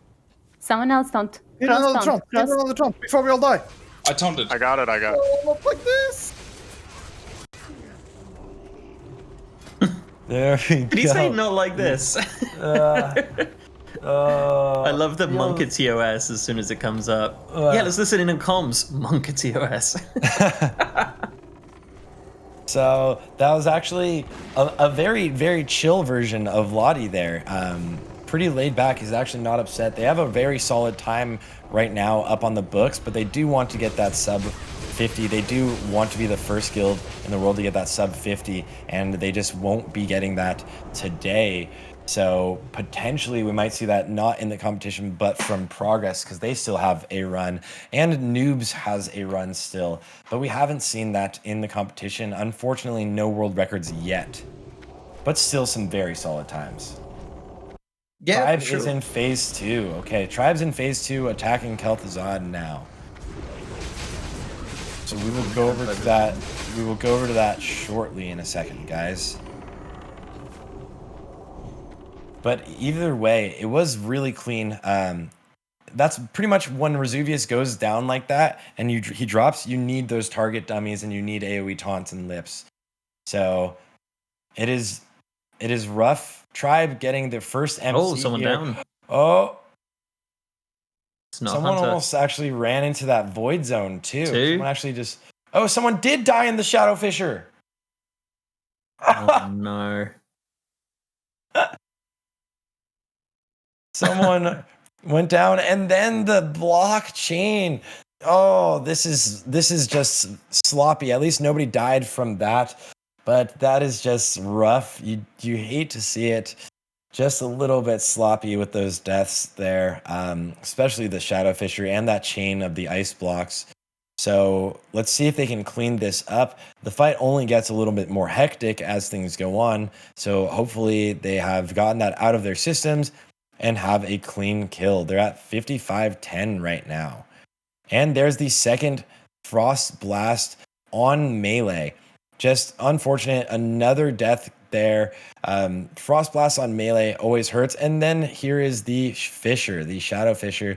Everyone does get out of it, so nobody dies to one of the easier mechanics in the raid. But they have had 4 deaths here already. Could they do a battle res? I think they did do a battle res and another death. It is not going too well on Kel'thuzad for them. One more death there. Tribe is struggling a little bit on, and a third. This is just terrible RNG. We cursed it.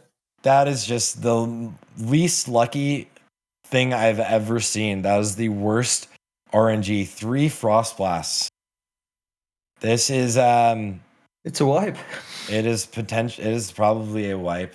There, it means Salad Bakers can take this heat. Oh, it feels bad for Tribe at 56 minutes. The boss, without all of these deaths, would probably be going down right about now. 56-30 was the potential. So it looks like Bakers. Wow, this is. Can they still get it down, do you reckon, or no? No chance. Not now. It's too late. Going down later in this fight is a lot scarier because you do have the ads up and they just can kind of run around and attack people while the boss is mind controlling and killing everyone. So it looks like Bakers now has the chance to take it. Bakers is about to engage Kel'thuzad, as we can see on the right in about 30 seconds. That is the full wipe from Tribe at 56 or 57 minutes. I don't know what happened to Goosey, but they're on 9 bosses still. Goosey had a full wipe on 4 horsemen. It looks like they might be still struggling. So Goosey has been struggling. They might have had more troubles on 4 horsemen. So Salad Bakers, we can see Eplios, as you can see there, he runs all the way around into his position instead of running directly to his group. And that's because if the Frost Blast were to happen, he didn't want to chain. Although we see Lottie move in. I think the Frost Blast has gone out though, so it's on CD. We did see, oh no, it didn't. So we did see Lottie actually move in. The boss ideally would have moved in also with him, but it just didn't. So Lottie probably could have or should have moved backwards. But he just got MC'd there anyways. It actually worked out. It was fine, but it was pretty scary. Man, I'm still upset about the tribe thing. Yeah. That broke my heart. We're seeing, a lot of deaths today, a lot of unfortunate deaths. These raids all actually started out with a lot of the potential to get these, to actually put up world record and such. So it is unfortunate to see things fall apart. And it's always that snowball effect. If you lose some people's world buffs, everything just gets harder. And they really, for Salad-Baker, or for Tribe, just had really bad RNG, like a really unlucky Kel'thuzad. Yeah, it really was, man. Like, as you said, they could have taken the heat, but unfortunately they did not. And it looks like Salad-Bakers are going to get them down with a couple of deaths here, or one death, I think. I think they did have two, but they might back raised or something. Yeah, it looks like Owner Girl is down. She's one of their warrior pumpers, but it looks like their things are going to go smooth for them here. KT about to go down. Salad-Baker's taking this heat.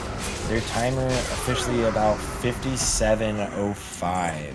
So it puts them in, I believe, 3rd place here. And they got the crossbow drop. That feels bad. 57:03 was the official timer. Okay, Salad-Bakers.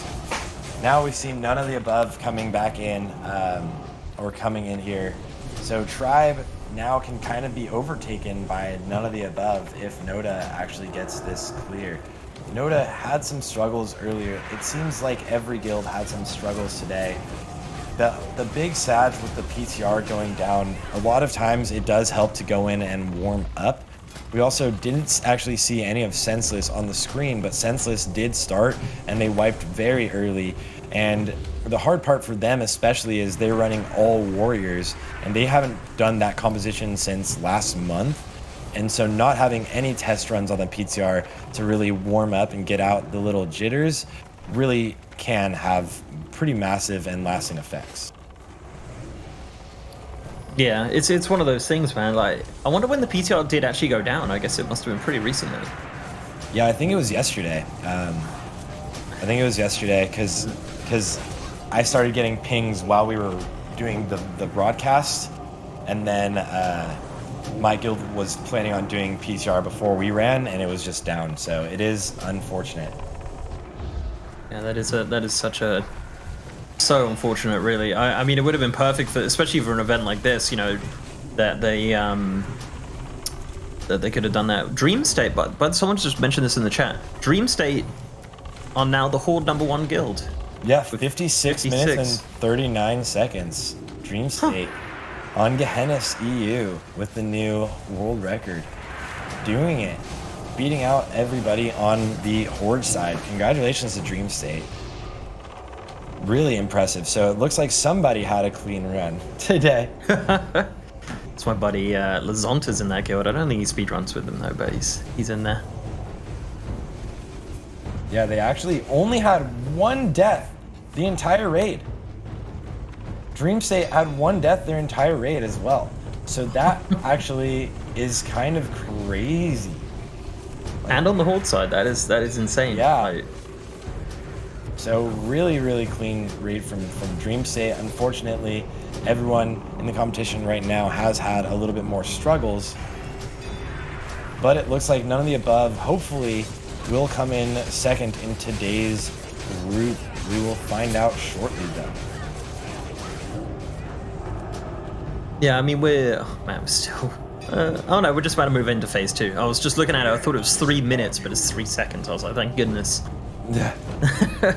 Phase 1 can take quite a long time. Dream State got 56 minutes and 39 seconds, guys.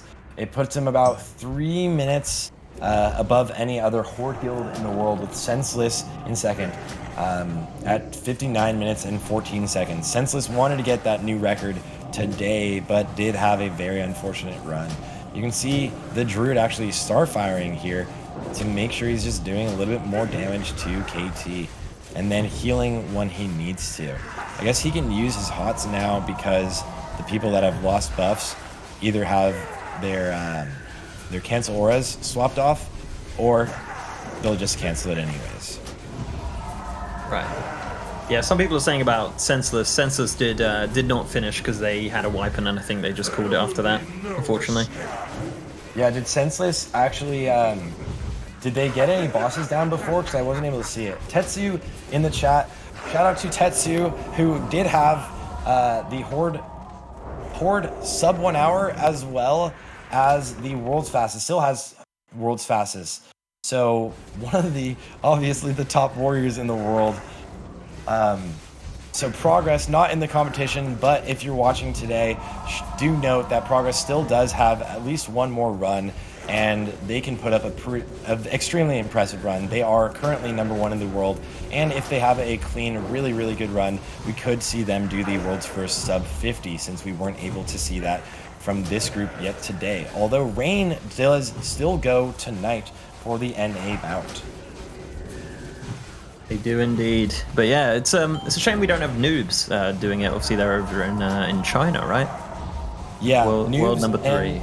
Noobs and CN United wanted to be a part of the competition. It's just unfortunate with the timing difference from the different time zones, which is something that can be a struggle for a lot of people, as we saw earlier with the Russian guilds going earlier today, which was earlier than most guilds we see usually run.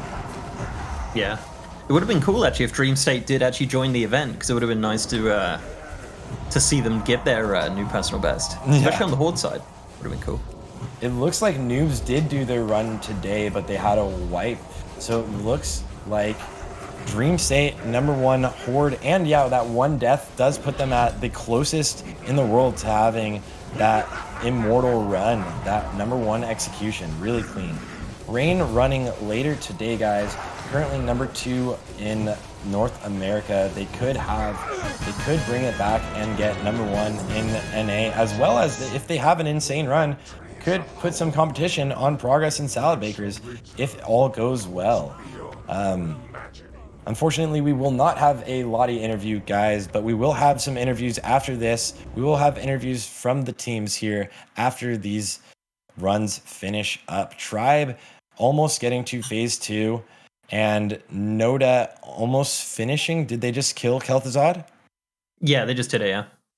Just over an hour and 4 minutes or so? Hour and 4 minutes, so not ideal for what they wanted, but in the scheme of things, with a full wipe, an hour and 4 minutes is an incredible run, right? So it's got to feel good coming back from a little bit of adversity there and really rallying together and pulling it all off. Yeah, I'm sure they were pretty happy with that in the end, I guess. But, you know, as we said, do have another attempt, so it's not the end of the world. Yeah, so seeing the other attempt, I think this first bout today means that everybody in the next run really has to come together and perform at the highest level they possibly can in order to get the world record. But again, without the PTR, it means they can't be practicing in between their other attempt. They kind of have to raid log with their Dark Moon Fair buff, which kind of leaves you slightly rusty. So here we go, Tribe in on the boss initially, starting off on Kel'thuzad. So far, so smooth. It's been all right. I don't think they've got any deaths. They've got 2 people who I think just at range. But they're not dead, I don't think. But here we go. Some mic trolls going out for Kel'thuzad. Cool fight. He's actually coming back in the next raid in retail, so I'm curious to see if they actually take some pointers from this fight, because hopefully not that phase 1 though. You know, everything but. Is he actually coming back in Shadowlands? Yeah. I didn't even know that. Next raid, yeah. That's awesome. So this is going to be the 3rd time they've brought him back. Third time lucky. There's actually, so the item that he drops, the phylactery, when you turn it in, the quest says, like, you could either destroy this and kill the Lich forever, or you can like turn this in and someone will give you something. Why not get something out of it? It's like kind of like the ring in like the Lord of the Rings. And you're like, you know what? Give me a trinket. Give me a trinket. I don't care. It was actually a quest as well where Saf came back as well. The whole team were back together, bless them. Hal, I saw what you said. I'm sorry. I don't have power over that. I don't have power over that. Yeah, Blizzard, it must be Blizzard's favorite fight as they keep bringing him back. It's kind of like the Marvel paradox where it's like, is he dead or is he back? So might as well just bring back everything. He is a fan favorite, though. He's not too bad. Definitely a fan favorite. You can see this actually Frost Blast going out in melee right as the MCs happen. You could see some deaths, and there was a Frostbolt volley. So yes, multiple people dying there. 4 people down now. That's, again, bad RNG. That's Shadow Fisher right in on the melee. Sometimes, actually, you can get out of MC right as Shadow Fisher is going out. So we saw that sheep in the Shadow Fisher. That would be the only time it's technically excusable to die to that mechanic. Technically excusable. I love that. Yeah, technically it's excusable to die to that, but any other time, unacceptable. Yeah, every other time it's like you weren't paying attention and there's this big red circle right below you. Oh, we're seeing a chain. This might be more deaths actually coming out. Oh, main tank dying here because of a chain of the Frost Blast. That is so unfortunate. You do want to try to be max melee range, especially away from your tank. But it looks like the boss is going to go down. It was a sketchier fight, but they do pull it off. Tribe getting that 1 hour and 9 minute, something they're definitely not happy with. He yells, Raid Warming, what a shame. It was a very unfortunate run, especially with people starting out so well. Yeah, I mean, what an incredible run, guys. Certainly all 5 of those guilds experiencing certain mishaps. I don't know what you want to call them, but there were some serious big mistakes that happened in those runs that these guilds are certainly going to be kicking themselves for, or at least rehashing, revisiting, and trying to recorrect before they get into the runs next week. I mean, Mr. GM, you gotta talk to me about how crazy that run was. Oh man, I was expecting greatness and we got a little bit disappointed with some strange deaths and some really interesting things that happened. It's just crazy, right? Like 2 guilds dying on the same mechanic on the same trash pool. Like, especially a trash pool that you like never see people. Every now and then you see someone die and you're like, why did he die to the pre-patchwork trash? Why would he ever die? And then to see full wipes or massive downs, it's pretty impressive in a very negative standpoint, unfortunately. For that to happen, it's so rare. So it's definitely entertaining to see, but you would rather have everyone kind of go for those world records. So it's really unfortunate, especially Noda was on such a great pace. Yeah, I think it's so rare to see that if you would have given, anyone 20 scenarios that Salad Bakers or any of the other guilds could have died on, that would have been one of the least picked options for how their run technically would have ended. It was yeah, that was something. Another thing that was something was Gothic the Harvester, dude. Gothic coming in huge again, just taking names on these guilds today. It's insane how Gothic, a fight that has really just been kind of a formality, really, a formality for hunters to continue to pull through Nax. It has really been doing some damage to these guilds, Sarth. Yeah, and I think the biggest part of that, again, is really, it's got to be the coordination between the hunter and the raid lead, so that the hunter knows exactly when he needs to pull more mobs and when he needs to kind of back off. And there's actually some times where other mobs are padding around where you kind of can't pull at an ideal time, and that can offset things quite a bit. But we did see some guilds actually like lose their healer that was over there on the live side, and once that happens, again, the gates just open and everyone dies.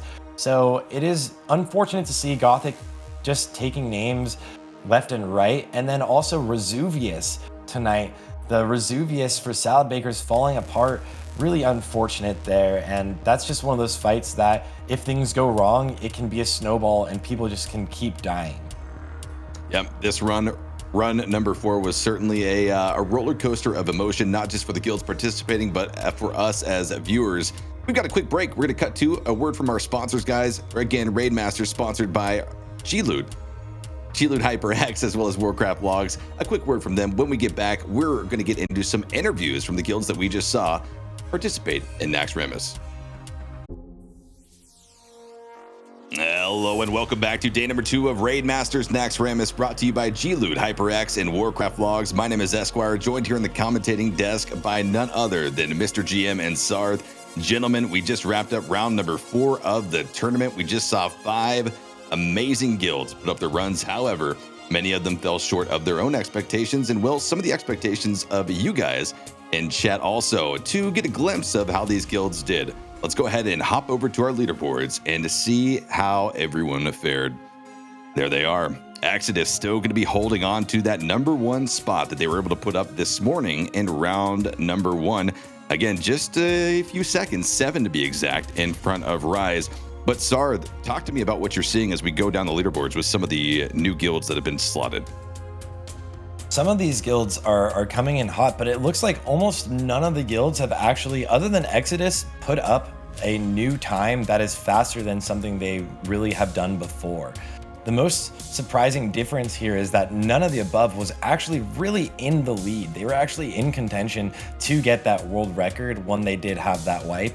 And I've gone back, gone through the logs and watched the VOD back of it. And it is just unfortunate to see them go from being that close to everything falling apart. It certainly is. Mr. GM, I mean, what are your big takeaways from these times? Are these guilds going to be kind of all over the place, or do you think there's going to be some good movement from maybe our 6th through 8th place teams right now that are kind of deep in that hour mark? It is interesting because, as Soph mentioned, none of them are really doing as well as some of their record paces, which is really interesting, actually. So I think, yeah, with the PTR being down, they can't get that training in going into the next bout of doing it.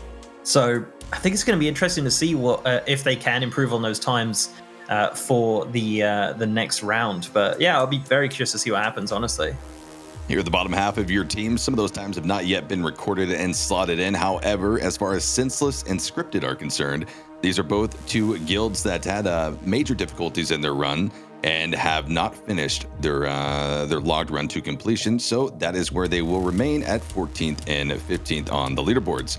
But that's going to be it for the leaderboards. We've got many more important things to tackle for the rest of the day, not just here in EU, but also for North America as well. But first, 3 juicy interviews coming right at you. The first one of which is going to be Mellows from Salad Bakers.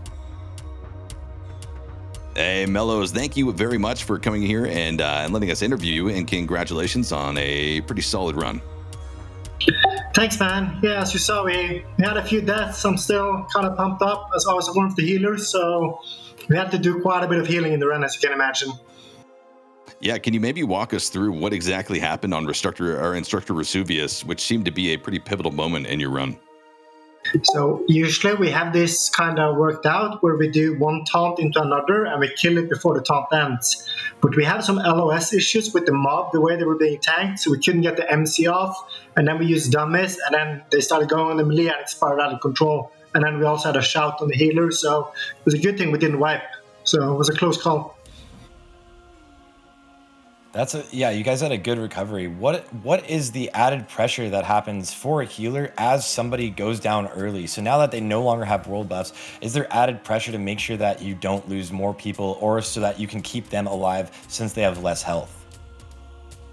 That's a huge point. When one of our warriors lose their world buff, they're so squishy. You have to pump the heals. They're also doing less damage, so the mob stays along much longer. So when we lost the world buffs, our GM Laddie, he's still pulling, he's still going gas, and it's just on the healers to keep up. So it was very stressful. So our healers did an amazing job. Well, Mellows, thank you very much for that insight into your run. Good luck to you and Salad Bakers as you guys continue throughout this tournament with one more attempt to try to put up that amazing, amazing run. Good luck to you guys. Thank you.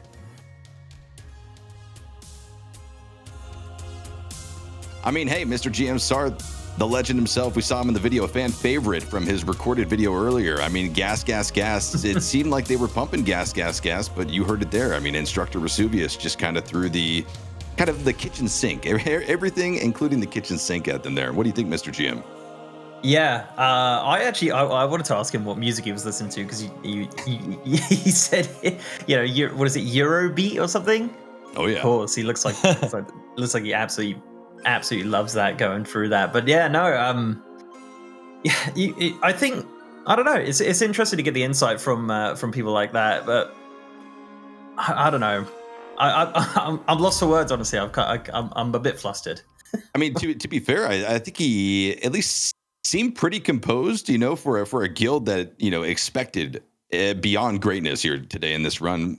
He seemed pretty composed. He wasn't too down on himself or anything like that. He seemed like they were just pretty much okay. Well, that was this week. Let's get ready for next week. What do you think about that, Sarth? Yeah, I think they moved on very quickly. Even when we heard the comms, you heard how calm Lottie was making those call-outs. They were very quick call-outs, of course, but he wasn't very angry about this. He just knew we needed to recover. This is what happened. This went wrong. This is how you need to adjust.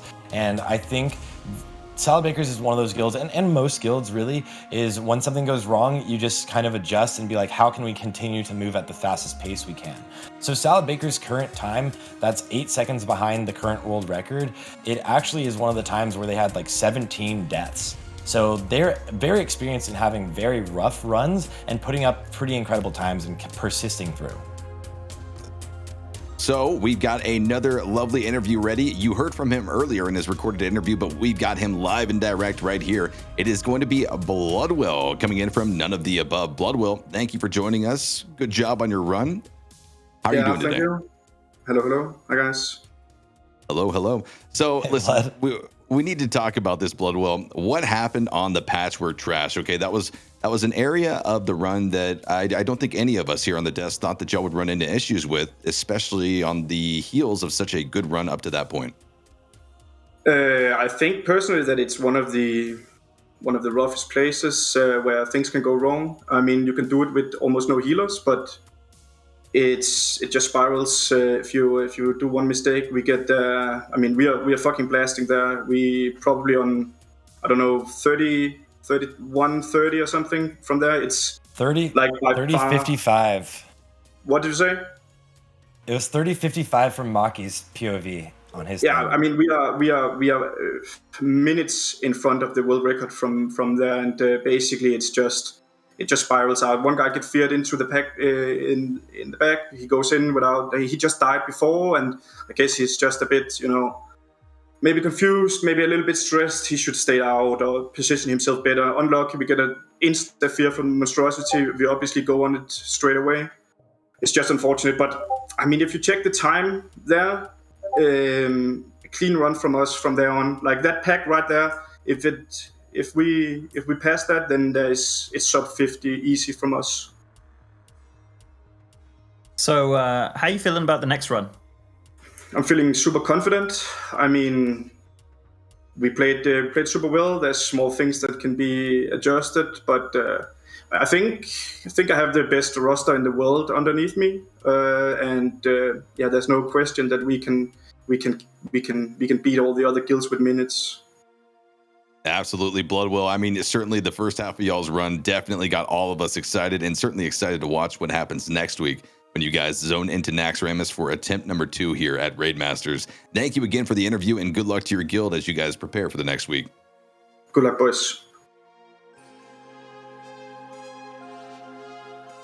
I mean, guys, I'm going to go ahead and say this. You could hear kind of the heartbreak in his voice right there. He knew it. We knew it. You guys at home knew it. They were doing so well. Sarth, I mean, talk to me about this. How do you kind of recover from this? I mean, that was such a devastating blow.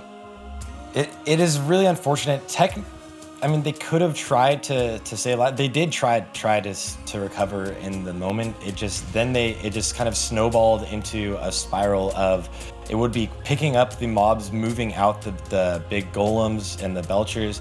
So recovering from that is all just a mental game, and I think he did a good job of composing his team, getting everybody back in there, and then they had a clean run from there out.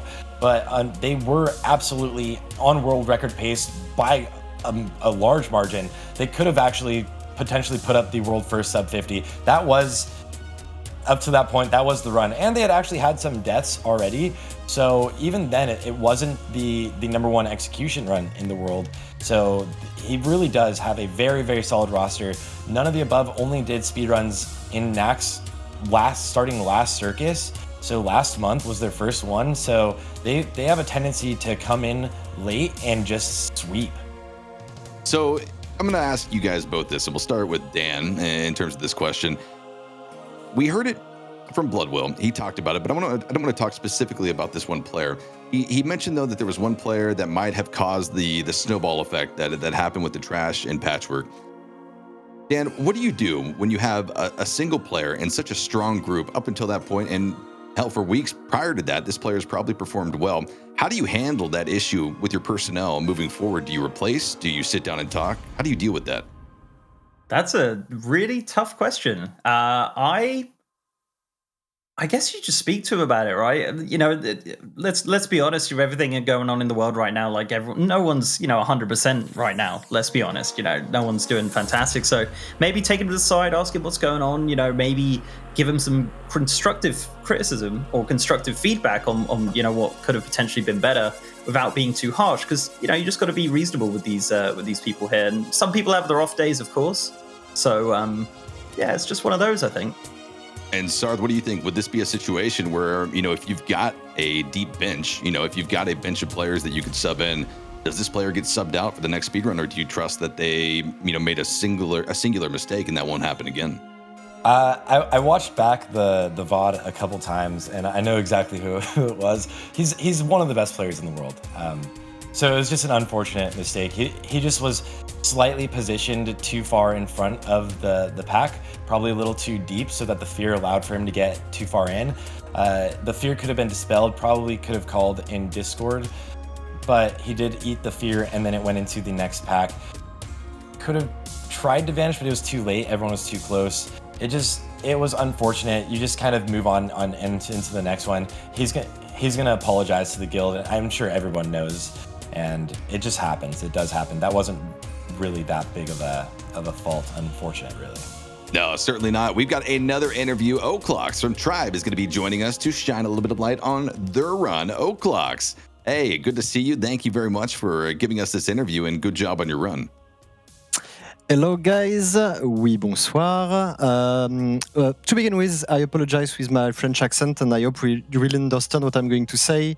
And if you guys can try to speak slowly so that I understand correctly what you're saying, it will be perfect. Absolutely, you bet. So, listen, you guys on Tribe, you had a very good run.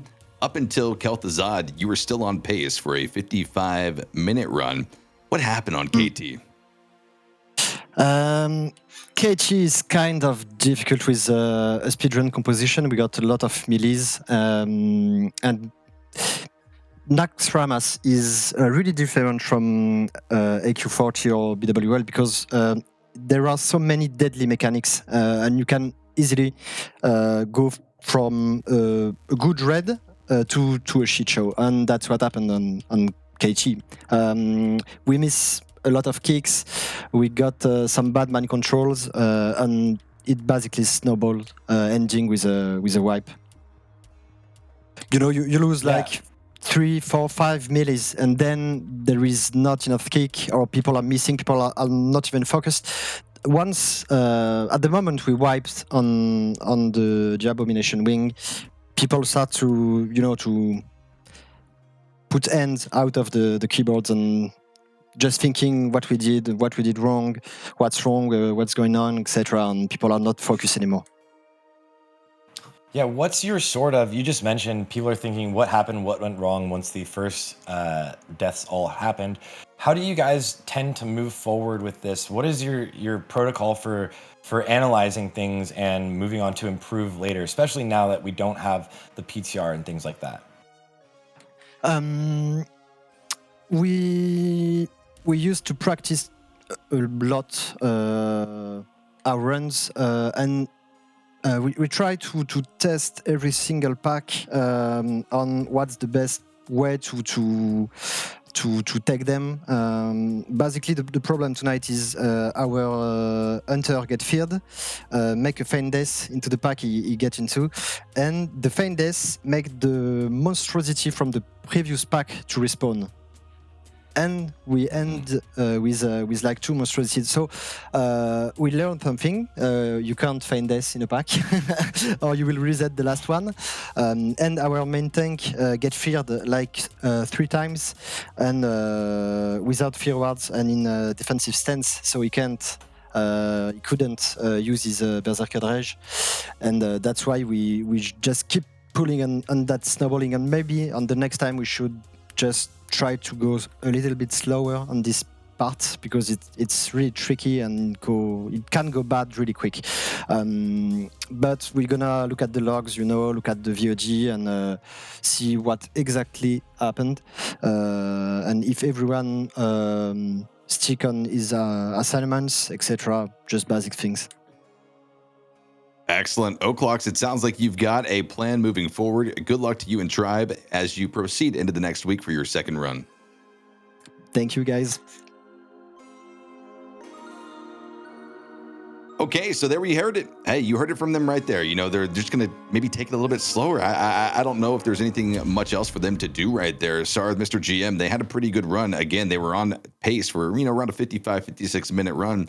But unfortunately, that KT setback was the nail in the coffin. Next up, ladies and gentlemen, we've got a segment that you've been waiting for since the morning when you saw it for the first time for round number 3. It's Sard's Deep Dive into the Logs.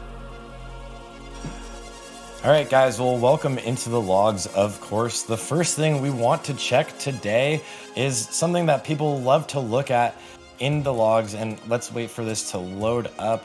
It's gonna be the Sunders. What happened with the Sunders if Warcraft Logs decides to be friendly and work with us? All of the abilities and the Sunders. Oof, Warcraft Logs does not like working with us today. So, notoriously, there are some people that can be called out for not sundering often. Here, let me just go back to another log here. And I'm sharing the tab here of this is actually None of the Above's run. And before their wipe, None of the Above, as we mentioned, was on pace to be the fastest in the world. So before their wipe, their DPS was on pace to be the fastest in the world. Unfortunately, it looks like Warcraft Logs isn't really cooperating with me right now. But we can hop right back, yeah, and I'll talk about this later after or in the NA bout.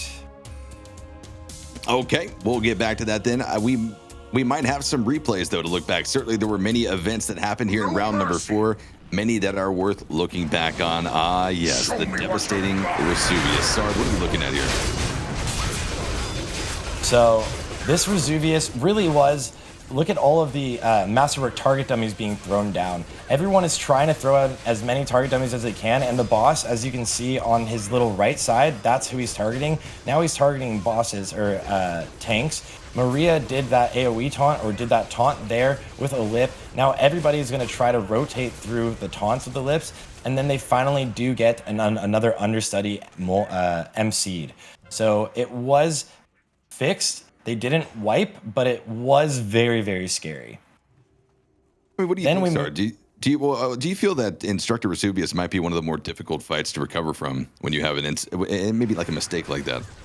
It is definitely a and somebody just stood in the void zone. It is a frustrating fight for sure. And here we're seeing the Noda pull. You can see in the background there, somebody got feared into the next pull. And then before they could even move this Belcher out, he did do the knockup. There's a second knockup. They have two Belchers, and they still have the big ad that can spawn the lightning totems. So this is pretty much death for them there. Then on to KT. This was KT for Tribe was really bad RNG also. So there was Shadow Fisher. There's actually someone that's going to die in that Shadow Fisher right there. There was a tank that just died in that Shadow Fisher right there. So we got to see that. I'm glad we got to see that. But this fight can just be very stressful. Right now, people are all out of position. As you can just see, the Frost Blast is going to go and kind of end their run a little bit there. Not their full run, but it really just did not go well for them. Right into a second Mind Control and another Fissure. And they do get 3 Frost Blasts in the melee group here on the POV that we actually get to see. So that was just a very, very bad RNG. They could have recovered, and they did play a little bit out of position, but really it was like one of the most unlucky Kel'thuzads I think I've ever seen. Yeah, it certainly was unlucky. It kind of plays into the theme today, whether it be luck or just kind of minor mistakes. These small little things keep happening in these runs that look so good, and unfortunately, it doesn't just hamper the run; it destroys the run. And so it's kind of unfortunate to see. But on the flip side, Mr. GM, I mean, it's kind of nice to see because you know that these guilds are going to come back next week with the Fury.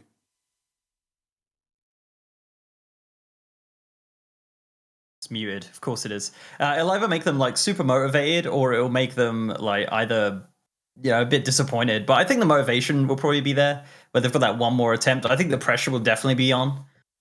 So yeah, it'll be interesting to see how they perform on the next run. But I think, judging by the guys' attitude that we had in the interview, I think they're probably going to do pretty well next time. Well, speaking about the next run, let's go ahead and take a look at the schedule for the rest of the day, where we have one more run to take place here in North America. For the first 2 parts of the show, the European region has been done and dusted. We take a short break here for about 2 hours, and then we come back for the North American part of Raid Masters Naxxramas, where Rain, one of the top guilds in North America, will be looking to try to put up their best time, or maybe even a world record time. It is certainly going to be a very exciting night. I mean, Sarth, what are you going to be looking forward to this evening? I think, honestly, Rain has been one of these underdogs, just like Noda, but then came out of nowhere and was on world record pace. So I think Rain has the potential, absolutely, to put up a world record if they are going all in. It is unfortunate for the PTR to be down, like we've talked about so many times, and I know that kind of means there's more at risk here. And it's kind of more exciting that people can't practice everything, but it also does put at risk us seeing a more amazing time, generally speaking, but they don't really have to kind of give this effort into practicing it. They just get to go all in. Yeah, Rain historically has had some really cowboy mages, so I'm hoping that they're going to be able to pull it out tonight and maybe do something that we haven't seen so far this evening. Mr. GM, thoughts about tonight? Is maybe Rain going to beat the world record, or are we going to see another run just absolutely destroyed by the brutal Naxxramas? You want me to say that Rain are going to get the world record? I know it. You just slight bias. But no, I would be very, very interested to see how they do. You guys have spoken about them a lot, so I'm very curious to see how the guys at Rain do perform this evening. I think last night NA was super great as well. Like all of the guys that we interviewed as well were amazing as well. So I'm really looking forward to this evening's proceedings, because those NA guilds, they know how to meme. Top memers, all of them. They certainly do. But ladies and gentlemen, that is going to be it for rounds 3 and 4 of Raid Masters Naxxramas, brought to you by Warcraft Logs, G-Loot, and HyperX. Again, don't go anywhere. In about 2 hours, we are going to be kicking this production back off again with the North American segment of Raid Masters. We'll see you there.